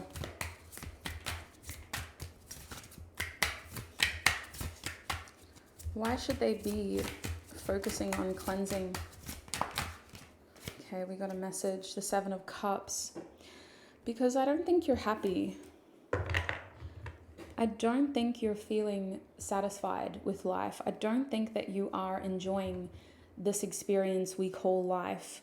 And we didn't consciously choose to be here in terms of our vessel didn't ask for us to be born, but your soul did. Your consciousness did. Your soul asked to be here, asked to live in this timeline. So really, if you're not feeling happy, excited, or anything above content or bored, you're the only one that can really do something about it, especially as an adult. Like, obviously, children in different societies, you're not expected to do much. But as soon as you gain that awareness of sovereignty, and sometimes this doesn't happen until much, much, much later in life, until we truly separate ourselves from the systems that govern us. As soon as you gain that sovereignty, that awareness of self, and not just self-responsibility, but also your capabilities, you need to do something about it. Now, the purpose of this cleansing is to show you that you have options, you have choices, you're not stuck. You only think you are. And I've lost that 8 of Swords card because I've shuffled it in. You're not stuck. You have choices. And your choices start in your mind, to be honest with you. The 7 of Cups is about imagining things. It's about fantasizing about what else is out there. And I think you've been doing that because your daydreams have created chaos. So you can use your daydreams to create stability, to create expansion, to create excitement, to create balance, to create a shift in priorities. Use your imagination to inspire change that is practical, that is helpful, and that is seeking the information your soul needs, because your soul wanted this experience. And whether you're spiritual, religious, or anything in between, the purpose of life is unknown. So at the very least, we can make the most out of it. We can go, well, we don't know, why we're here or what we're going to do when it comes to an end. But we're going to make the most out of what we do have, because we don't know when it's going to come to an end or what happens at the end. So regardless of what you believe, this is about making the most out of the days, the hours, the minutes, right down to the seconds that you have. And using your mindset to imagine more is going to inspire more. It's going to inspire because you have that desire within you with that Knight of Wands. You have that desire to experience something new. You're feeling restless. Your soul wants a chance to do something different, to not have to wake up to that alarm again, or to not have to go to that same job and work again, to not have to go to a grocery store that's right down the road from you again. Your soul is craving expansion, higher learning, and interaction with people who are from exciting backgrounds. So start thinking about what you can do to create that for yourself. And how do you need to distance yourself from certain energies that negatively impact your self-esteem in the process, so that you believe you can have what you deserve? Okay, let's see what your angels have to say. I'm going to put these cards back in the deck. And we're going to get your last oracle card from the Flower Therapy or Flower Medicine Oracle deck by Kathy Nichols. Spirit, for my group 3s, what message does their angels have for them? Okay, sorry for the lecture. It just happens. All right, the flower card is Passion Flower, and it says sacrifice. Sweet soul, these are beautiful colors. There's a lot of meaning that goes into this card. Kathy Nichols is an artist, and she's created these cards through sketches, through paintings, through drawings. So I'm curious to dip into her mind, but I do just want to use my intuition first, and then we'll have a look at what she says about the colors she's used and the flowers she's chosen. Now, the passion flower to me is a flower that indicates change, because it's not the only part of this plant. It leads to fruit. The passion flower blooms so that the passion fruit can be yielded. So in order for you to have that reward, we have to go through that transformation. Now, I do think that this card is point blank saying something has to give. You're not at breaking point, but mentally something has to give. Like, I can't believe you've been doing this for this long and that you've been in the position where you feel powerless. In order for that fruit to be yielded, which is a representation of a successful desired outcome being harvested, you need to sacrifice something in the short term. You need to get your priorities straight, sweet souls. Your angels are giving you a lot of hints about what needs to give.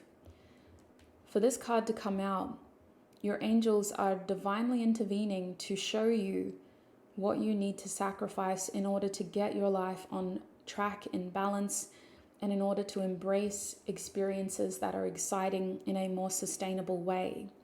There is a feeling here with the passion flower of this being a process. And it may be something that needs to be evaluated. You may need to make a sacrifice of time, of money. You may need to make a sacrifice of experience temporarily. But you should revisit it and go, do I need to continue doing this, or have I already done enough? And do I have enough money saved now? So checking in with the process and checking in with your desired outcome is going to help you understand how much you need to give in order to gain in this situation. Now, a lot of the themes in this card feel very sweet. I think your choices should be a reflection of what your soul needs, sweet soul. There's only so much responsibility your soul can handle. Your soul came here to experience, and a part of that is connection.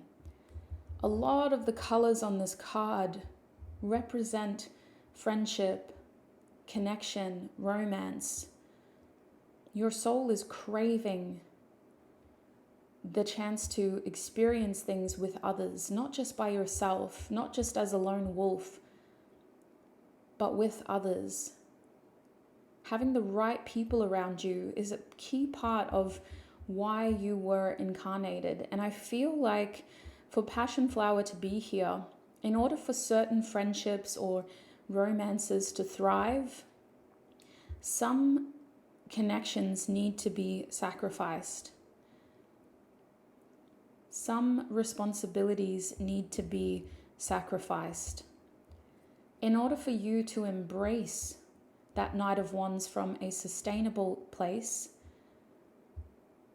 something's got to give. So let's have a look at what the author says about this card in her deck. Passion Flower. Sacrifice, generosity, giving of ourselves for the greater good. Yeah, there is a greater good at play here. And the beautiful thing about that is I don't think you need to think beyond yourself, sweet soul.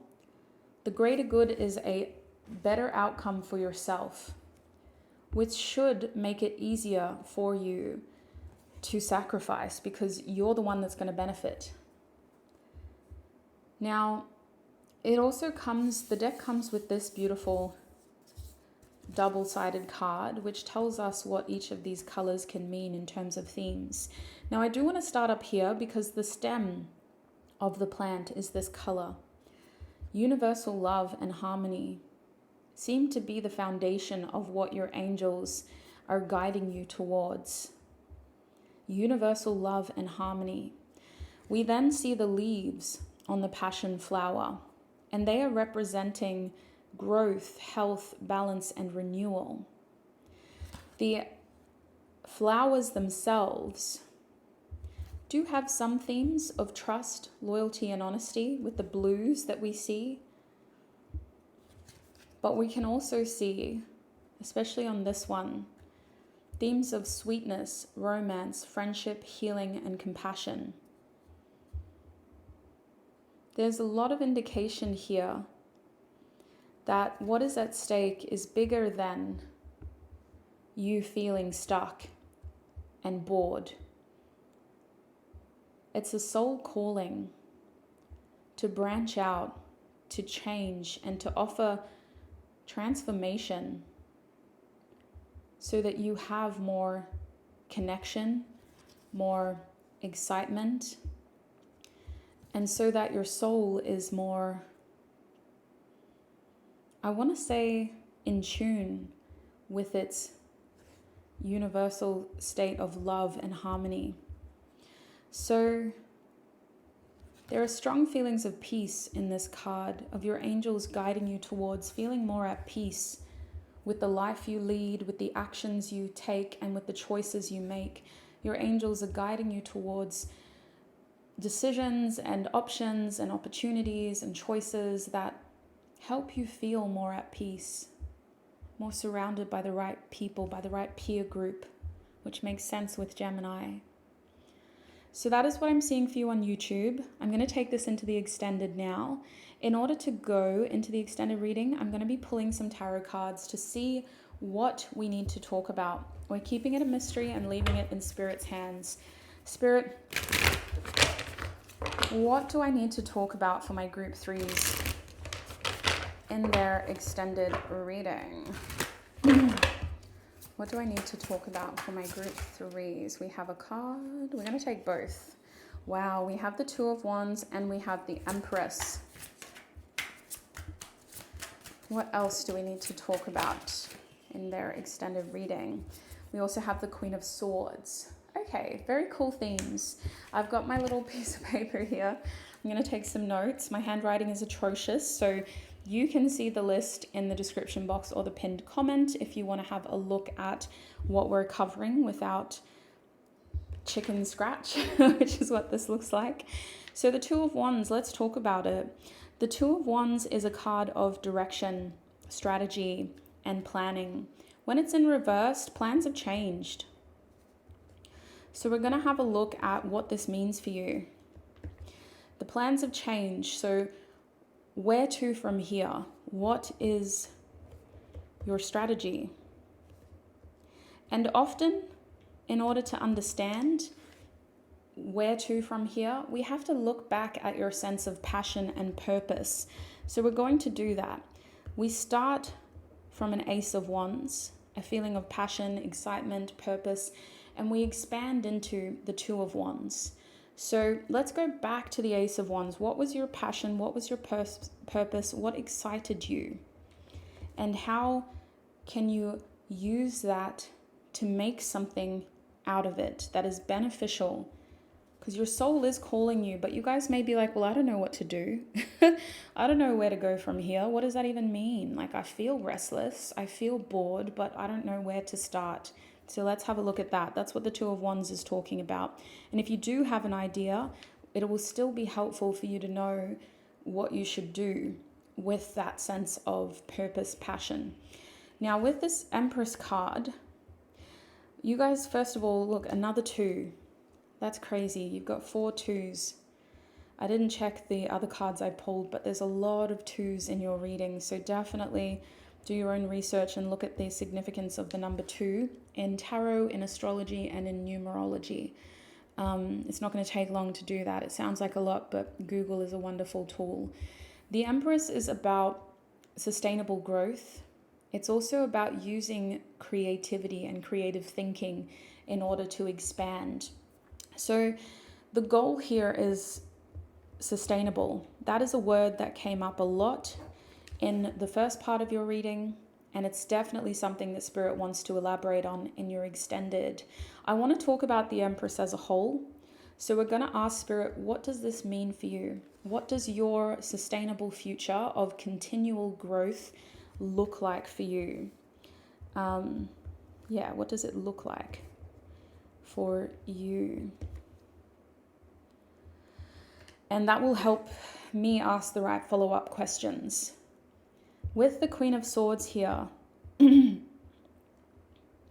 I have a feeling this card is about discernment, because our Queen of Swords is incredibly intelligent, perceptive, and always observes things before speaking, before acting. This is an intelligent person whose eyes are on a bird's eye view perspective with the right amount of focus. She that misses nothing. She sees everything. So Spirit is wanting you to use your discernment and to really think about things and observe things before you do or say or commit to anything. I see the Queen of Swords as Libra energy, and when Libra energy is radiating to its highest potential, they're able to make incredible decisions that are diplomatic, that are self-motivated, but supported by a large group of people. So if you're feeling like you're afraid of making change because you're worried about what other people are going to think, you're worried about saying no or letting other people down, or you're worried about having to do something that makes you more of an outcast, this is the card that's going to help you understand how to do it. Libra is very good at getting what they want and making everybody else agree with it. So this is a good card to figure that out. So let's have a look at that as well in your extended reading. If that sounds helpful, the link to your extended reading is in the description box and the pinned comment. It takes you to my website where I host all my extended readings. So please make sure you click on the right link. Make sure you click on the right group before you purchase it. Remember your group 3, sweet souls. Thank you so much, group 3, for all of your time, your energy, your support. I really appreciate you for joining me right here on YouTube. If this is where we're parting ways, thank you, thank you, thank you for letting me read for you, for exchanging energy with me, and for letting me basically lecture you. I didn't know it was going to take that turn, but remember, you are a badass being full of life, love, and possibilities. Through this deck, may you find a path to your best self. Through this reading, may you feel closer to your best self. And as we part ways, I wish you peace, prosperity, abundance, happiness, health, wealth, success, and joy on your journey ahead. Thank you, sweet souls. Bye.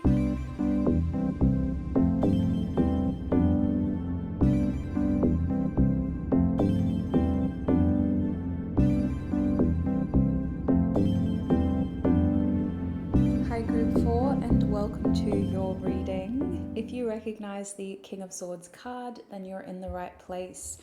This King of Swords is telling us more about what your mystery reading is. It gives me a little bit of insight, but I will be pulling another oracle card to cut straight to the chase. Now, before I get into that, I do just want to set my intentions as your reader. Please make sure that you are taking some time to set your intentions as well as the viewer. This can be a wonderful way of making sure that you're in the right place, especially because this is a general reading.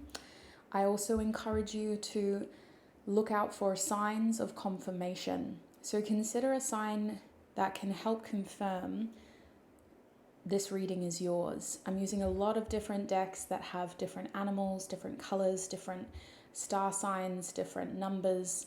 So any of those things or outside of that could help confirm that you're in the right group. With that being said, I'm going to set my intentions. Spirit, please tune me into my group 4's energies. Please help me offer group 4 the most clear, honest messages they need so that they can walk away from this reading feeling clarity, confidence, and a level of certainty about how to move forward on their journey towards their best possible outcome. Thank you, Spirit. Now, group 4, the King of Swords tells me that a lot of what your reading is today is going to be about certain information that helps offer more context. You're showing up as a decision maker, as somebody who needs to weigh everything up before they can make that decision. And you're also coming through as someone who is concerned with the bigger picture. You're concerned with making sure that whatever you do has a positive impact on most people involved. For the highest good of all is the kind of catchphrase that's coming through. Now, the King of Swords has strong air sign energy. Consider Libra, Aquarius, and Gemini. There's a lot of thought that goes into the decisions that the King of Swords makes. They have to weigh up the community of people around them. They have to weigh up the perspective of those around them and the fact that they're a leader. So the level of action and detail that goes into those actions is about integrity. It is about being fair and doing the right thing. And it is also about how that one action fits into the bigger picture. So I have a feeling that our reading today has to do with that bigger picture, maybe getting more information so that you can confidently make this choice, knowing that you did it to the best of your ability. So let's have a look at what else we can get. I'm going to pull a card from the Green Witch Oracle deck next. Spirit, what is Group 4's mystery reading about? Whoa. Okay. what is Group 4's mystery reading about? We have stimulation. Actually, we're only taking one card. I was getting carried away. Wow. Okay, so we have the Chili card coming out for you. Stimulation. Also on this card is Aries, the number 18. We have a feather over here. Interesting. Now in the Green Witch Oracle deck, these little symbols that are in black and white are actually helpful additions to interpreting the Oracle cards. Feathers can be a sign. However, this feather is also a quill. So communication. Now with this card reversed, there is a bit of a opposite meaning going on here, but the fire element on this card tells us that your reading is about ambition. It is about passion, and it is about your desires. We're doing this reading to help you make decisions that align with your desired outcome, that align with your natural ability as well as the logical side. So we're trying to tie in the passion you have with the application of how to use it to effectively get to that desired outcome. Now with this card reversed, it feels like this reading is also about untapped potential. What are you underutilizing? What aren't you seeing? How can you use more of your natural talent, your natural creativity, your passion, or the positive attributes of those around you to get a better result? It's like you're here to either get confirmation about how others can be helpful to your journey, or about what you're overlooking within yourself. So I'm curious to see what comes through with Tarot Group 4, but I definitely think with Aries here, we're also mostly here for ourselves. We're mostly here to look at what can you do to draw more out of yourself in a positive way.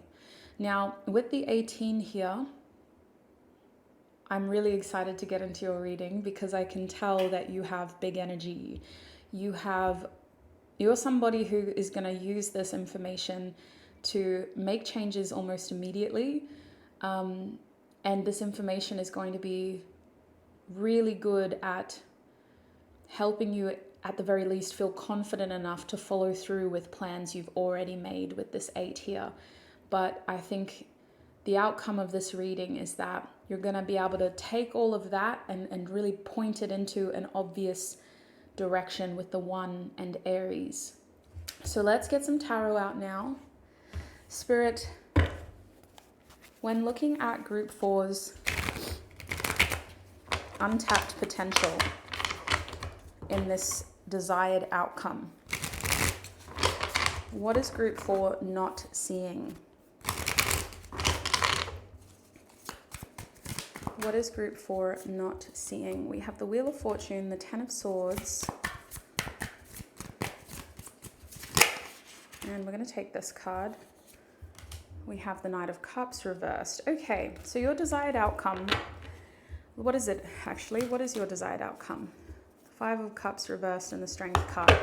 Your desired outcome seems to be about, wait, this was the 5 of Cups reversed? Yeah, becoming a better, stronger version of yourself. You guys may be recovering, sorry for wiping my nose into the microphone. You guys may be recovering from loss or heartbreak, or you may be just trying to recover. You're trying to become better. You're trying to renew your energy, and you're trying to recover from feelings of loss. Now, with the Strength card here, your desired outcome is about building, being able to become better. And this is beyond the way that you see yourself. You want to be someone who people can look at you and go, wow, like that is a strong, confident, capable person. That is someone who has been able to overcome. And I think that you're at a point in your journey where you're willing to get the feedback. You're willing to, if it's constructive, be criticized, which is beautiful. Because with the Strength card here, you have thick skin. You have that awareness of other people are going to see things about me that I can't see about myself. So as long as it's helpful, as long as it's constructive, and as long as, there's a level of empathy or compassion there, I'm willing to hear other people talk about my strengths and my weaknesses in order to be a better version of myself. Now, for some of you, this is also about putting yourself out there. This is about feeling confident enough to put yourself out there so that other people can see what you have to offer. Especially if you're trying to get recognized as a high value person, as a skilled person, as a creative person, as an attractive person, as somebody who has a lot to offer. Your desired outcome has to do with you embodying that confidence and being recognized as a high value person. So let's have a look at what you're not seeing now. Over here with the Wheel of Fortune, we have 2 10 cards actually. Let's not forget to acknowledge that synchronicity. So the repeat number 1010 could be significant for you, especially if you are seeing that. However, the 10s do represent the end of a cycle. They represent the wrapping up of a long process, right? The Wheel of Fortune is about culminating our experiences and our passions and our interests into new opportunities, being able to draw upon this, that, and a little bit of this to go, okay, where next? And the Wheel of Fortune is turning to be able to show you that there is more outside of your current box. So what you're not seeing is that the scale of things is a lot larger. Whatever it is that you are focused on is much more than how you see yourself. It's much more than how others see you. It is the chance to experience and expand your soul's level, your human's conditioning. So I do think with this Wheel of Fortune, something that you're missing is that there is a bigger, more spiritual kind of lesson at play, and things are aligning in a positive way so that you actually don't need to try too hard. All you need to do is say, yes, I'm ready. Yes, I'm open to that. Having a bit of flexibility is the best thing you can do to work with the universe's serendipity of trying to put you in the right place at the right time. As long as you're open, receptive, and willing, a lot of positive changes are expected to come your way very, very soon. Now, speaking of positive changes, over here we see the 10 of Swords. Now, we don't just get to a 10 of Swords overnight. This is a card that helps us understand feelings of betrayal, uncertainty, loss, and ultimately a lack of trust in a situation. We don't get there overnight. It means that you guys have been on a long journey where you felt like those around you haven't had your best interest at heart. Not only have their actions indicated sabotage towards your growth, towards your best interest, but you're finding it hard to trust people. You're finding it hard to put those experiences behind you. And what you don't see is that even if you've been doing a lot of healing, even if you've been consciously working through some of those experiences, they are still subconsciously impacting how open and willing you are to receive new experiences. So this is the only thing you really need to think about. The universe is putting you in the right place at the right time and is asking if you're ready. Subconsciously, you're not. There are still certain experiences that negatively taint your ability to look at new opportunities with optimism. And I think with the 10 of Swords, the main message here is that this is ending. You are the King of Swords for a reason. You're not naive anymore. You're not going to fall for other people's lies. And you have a really pure heart, if you're still trying to weigh up how your actions impact those around you, and if you're still trying to move with integrity after experiencing mistrust, betrayal, so you're actually ready to leave this behind. What you're not seeing is that this cycle is ending once and for all. So work with it, put it to rest, and be receptive towards new experiences. Don't let your actions come from a place of fear and a lack of trust in yourself and in those around you. Trust that you have developed enough wisdom and enough experience to be able to intuitively and from an instincts place assess the situation better. You're not naive anymore.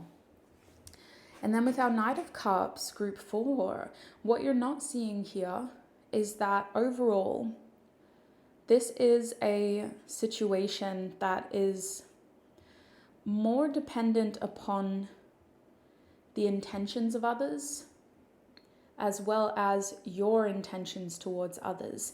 When a Knight of Cups is reversed, it does bring you back to the foundation of the offer. The Knight of Cups is a romantic offer, romantic display of action and affection. But what is the intention with this card reversed? What are our intentions behind this desired outcome? What are we actually looking for? We're putting all this effort into ourselves, into how we look and how we feel, and into becoming a stronger, better version of ourselves. But why? What is our intention? And what intentions are we seeking from those around us? Having that clarity is going to help you put the right energy out there and acknowledge the right opportunities that come towards you. Whether this is about love or whether this is about career growth, self-development, personal development, why are we doing all of this? So, with that in mind, let's ask a follow-up question.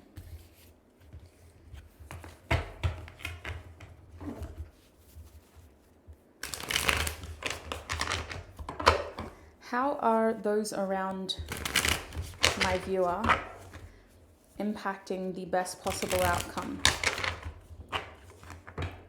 How are the people around you impacting the best possible outcome?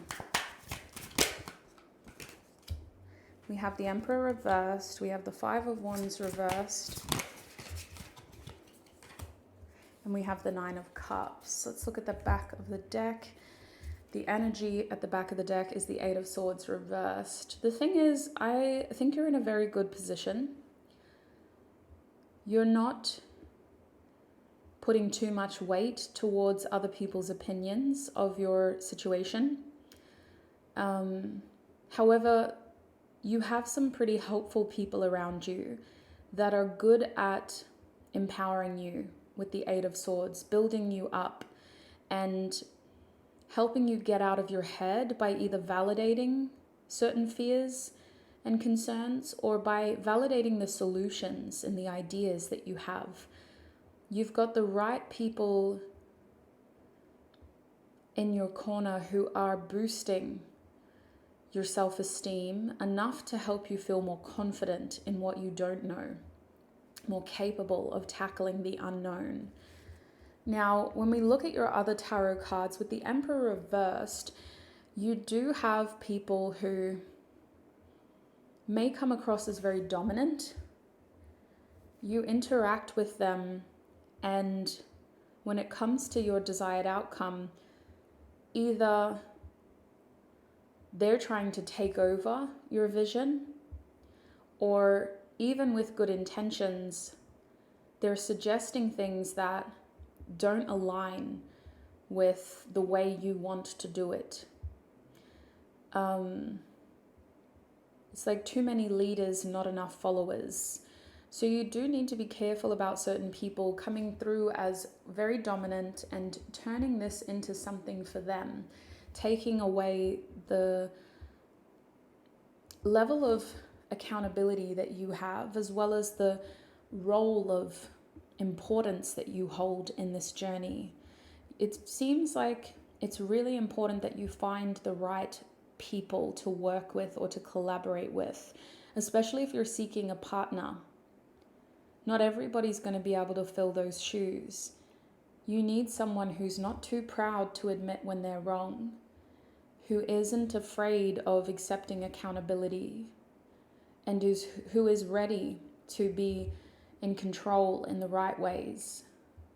You may have encountered people who are a bit too controlling with the Emperor reversed, who are too risky to invest in, or who come across as too safe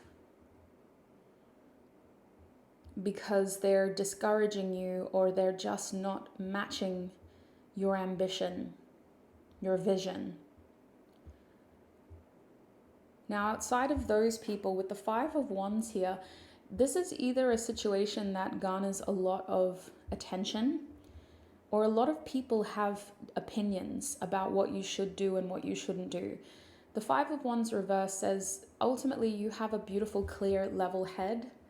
And I don't think that other people can take that away from you, especially with the Nine of Cups at the end of this reading. I think that this part of your reading is affirming that the best thing you can do is to challenge those that have strong opinions about your process, because your happiness is all that matters. Your fulfillment is all that matters. And don't settle with the Five of Wands reversed. Just because that voice was loud doesn't mean they're right. Now, I do think that you have people fighting over you as well. There's competition around you. So you have options to choose from. You have companions, partners to choose from. You don't have to just go for the first option or the most attractive option or the most stable option. Like, at the end of the day, your happiness, your fulfillment is what matters in order to claim your best interest. So I actually feel pretty confident that you're in this King of Swords energy, and that other people are helpful in getting you out of your head. But for the most part, they don't have control over the decisions you're making. You're sitting in that seat for a reason, and you're considering your happiness, your fulfillment, your wish come true. You're quite focused on your desired outcome. So let's have a look at that desired outcome. Spirit, when it comes to achieving this desired outcome, is there anything my group fours need to know? When it comes to achieving their desired outcome, is there anything my group fours need to know? We have the Four of Cups. We have the Ten of Wands. And we also have the Knight of Cups reversed. Now, I'm hearing that every person will be in your life for a reason and a season. They will be there to teach you something. And it's important that you embrace that knowledge, that experience, that opportunity. There's a lot of emotion here. Sorry, just wiping my nose again. Which makes me think that your desired outcome does kind of impact how you feel, and it reflects on how people feel about you. So for a lot of you, you're either manifesting, again, partnership, or you're manifesting situations that help you become a stronger version of yourself. So the way that people feel about you is going to impact that outcome. Now, the Seven of Pentacles reversed was at the back of the deck this time. So what you're not seeing is this situation may involve a change of plans. It involves you being able to pivot, being able to recognize when those seeds aren't going to keep growing. When to recognize where it's no longer fulfilling, fruitful, and sustainable. You may need to uproot or start investing your time and your energy and your money into completely different plans, people, environments, because those investments weren't growing. Whatever the situation is, Spirit wants you to know that dissatisfaction is a big part of you recognizing the chapters that you're in on this journey. The Four of Cups can sometimes be a card of contentment, but it's not the kind of contentment that the Nine of Cups offers. The Nine of Cups is a full feeling of satisfaction, recognizing how you're very close to getting that overall happy outcome.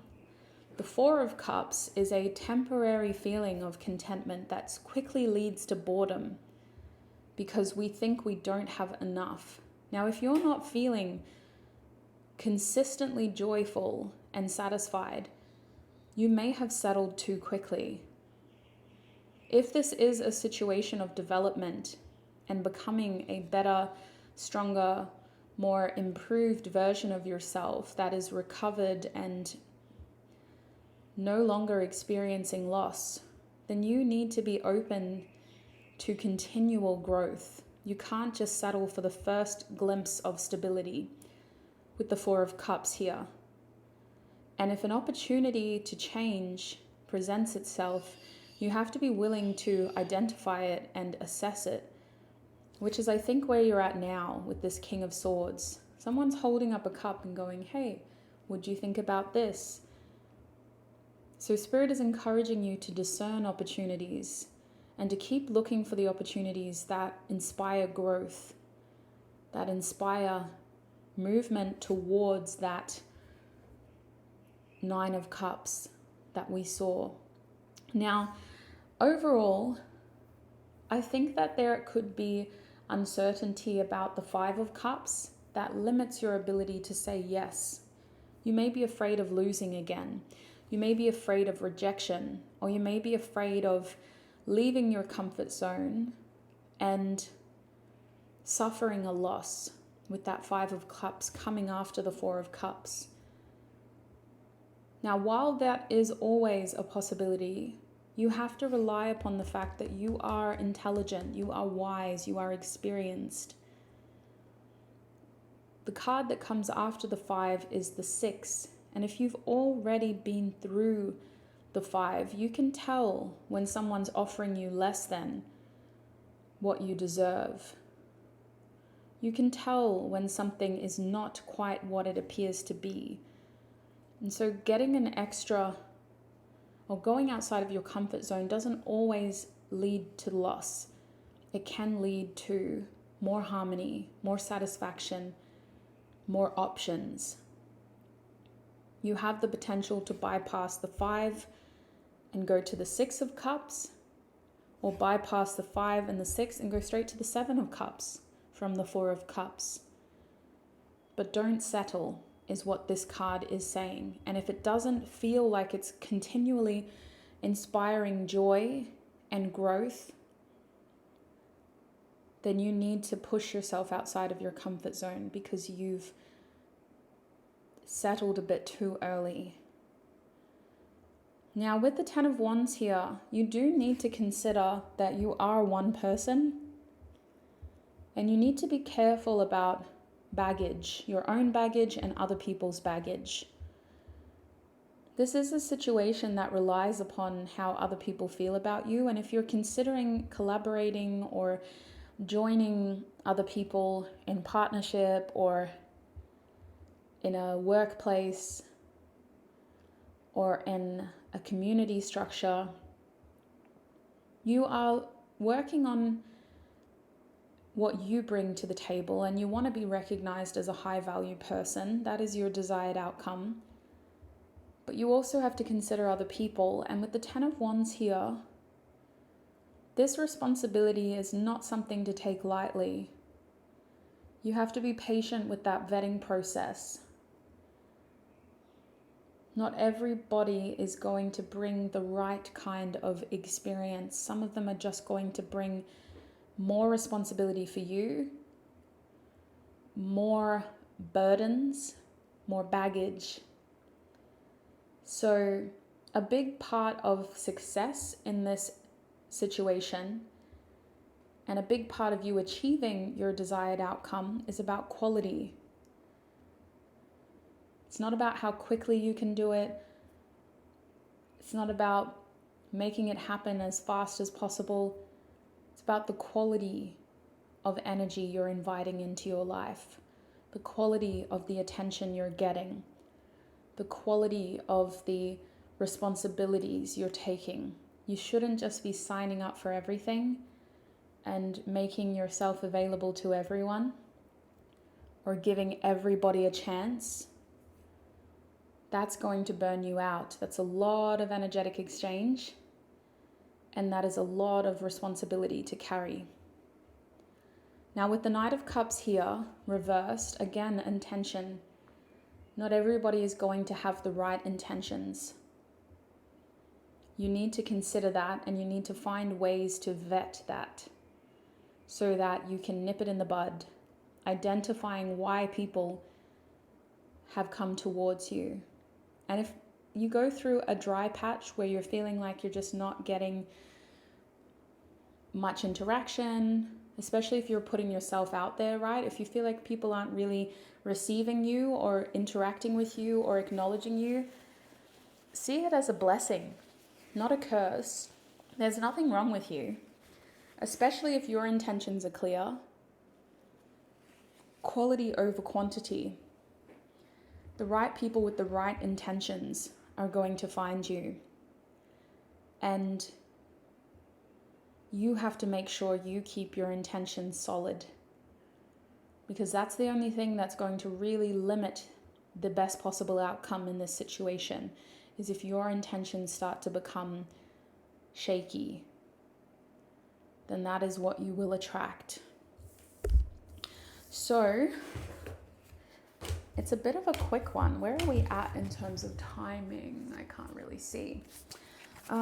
Is there anything else they need to know before we get advice from their angels, spirit? Okay, one card, the World. Oh, this is beautiful. And I think it's actually going to come through with the angels' advice too. The World card is karmic restoration. You guys have paid your dues. Okay, group 4. I wanted to say 3 because I always see the World card as 2 + 1. And at the back of the deck was the Empress as well. So a lot of signs of growth, creativity, expansion, fertility, abundance. The World card is saying, sweets, you've come a long way. Your experiences have led you to this point where you are high value. And because of that, the opportunities and the connections and the environments that are finding you are a reflection of that high value. Even with this many people coexisting at once, we are not all on the same wavelength. We do not all vibrate the same frequency.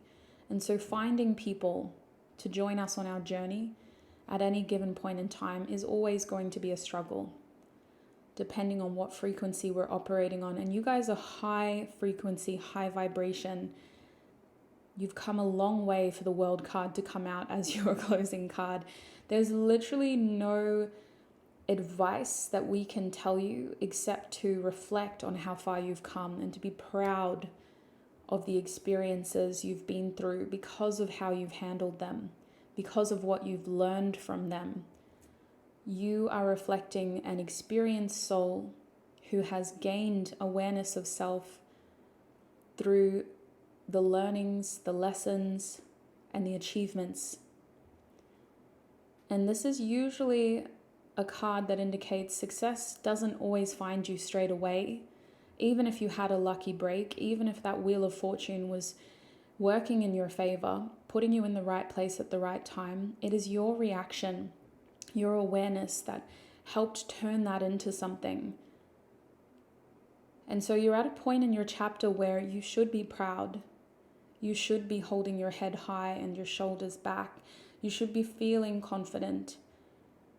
And you should be aware of how your confidence deserves to be matched with a similar energy. This level of experience and development can also attract unwanted negative energy and attention. So much like the fox on this card, Spirit is saying, pay no mind, stay in your lane. You know, rejection is divine protection. And if other people can't see or celebrate your success, that's on them. That is not a reflection of you, of who you are, and of being too loud and proud. It is a reflection of them. So stay in your lane, stay focused, keep your intentions solid, and continue this King of Swords discernment as well as integrity as you move towards your desired outcome. Let's see what your angels have to say now.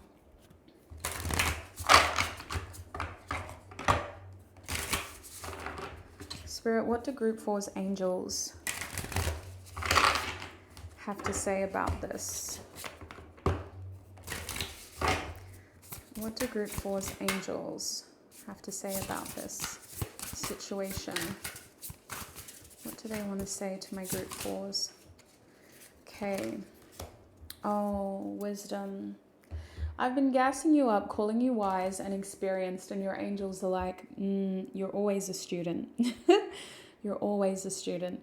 Now, you have some angels that have been working with you for a very long time. The color purple is a strong connection to your intuition, as well as your dreams, as well as your family legacy. So for some of you, this is ancestral connections, especially if you have certain connections that you foster with your ancestors, with your loved ones. There are some very strong ties here to elevating you, and you guys may be breaking cycles and living the lives that your ancestors wished they could live, the cycles they wish they had broken before you.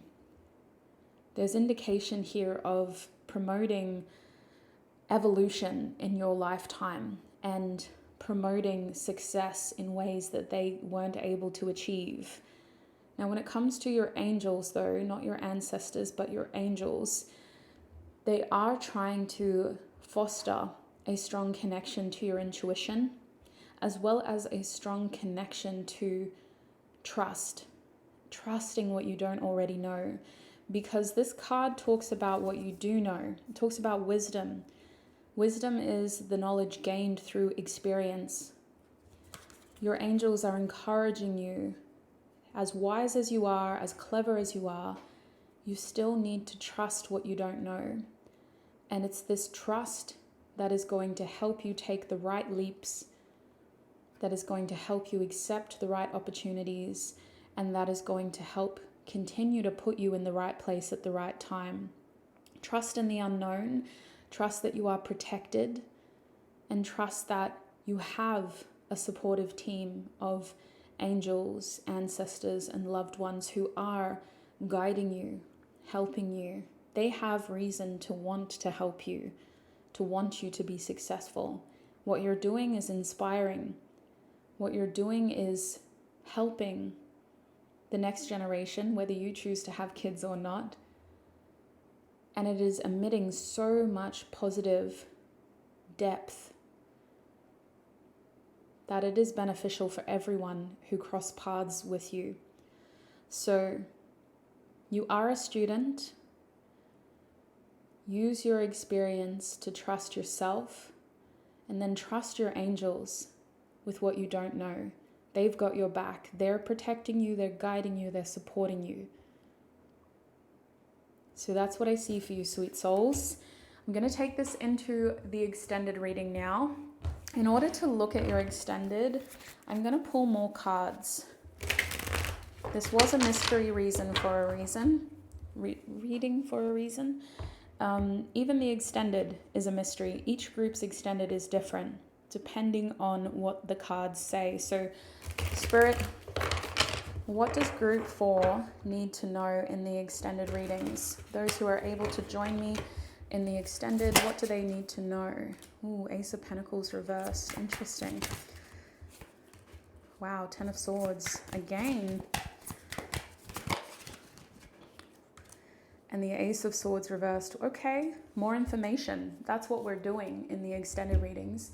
We're fleshing things out to get more information about what you're leaving behind and what you're stepping towards. So let's look at what you're stepping towards with the Ace of Pentacles reversed.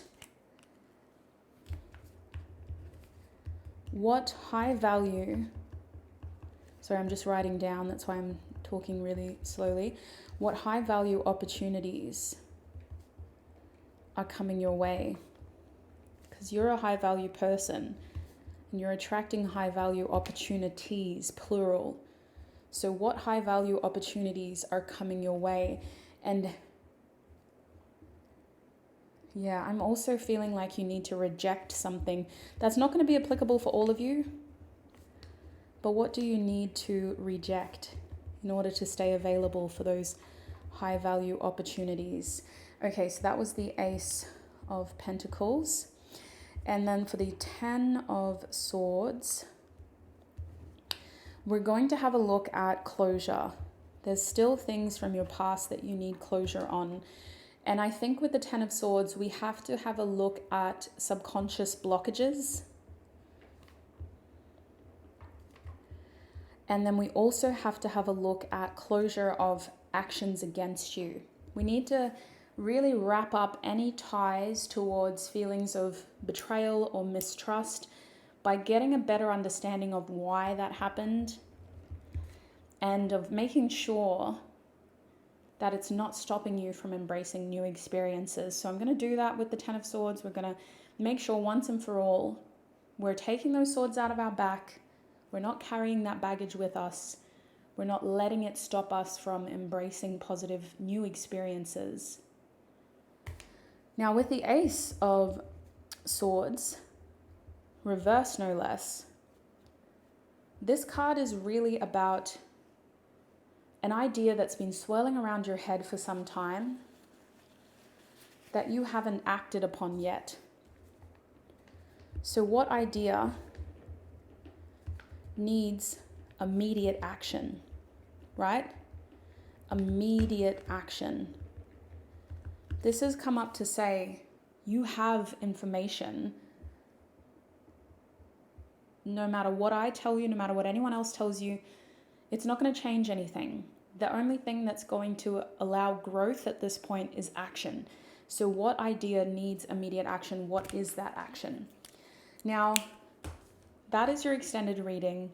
There'll be more information about that on the link in the description box. Find your group's reading, your group 4, and in that description box of the group's video, you're going to see all of these things listed for you. If this reading is going to be helpful for you, and if you are able to support me by purchasing that extended reading, follow the link in the description box and the pinned comment, find group 4, and join me in that reading.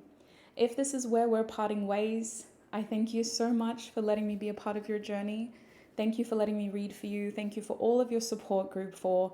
I appreciate you for tuning in right here on YouTube, and I appreciate all your time and this energy exchange. As we part ways, I wish you peace, prosperity, abundance, happiness, health, wealth, success, and joy on your journey ahead. Until we meet again, bye.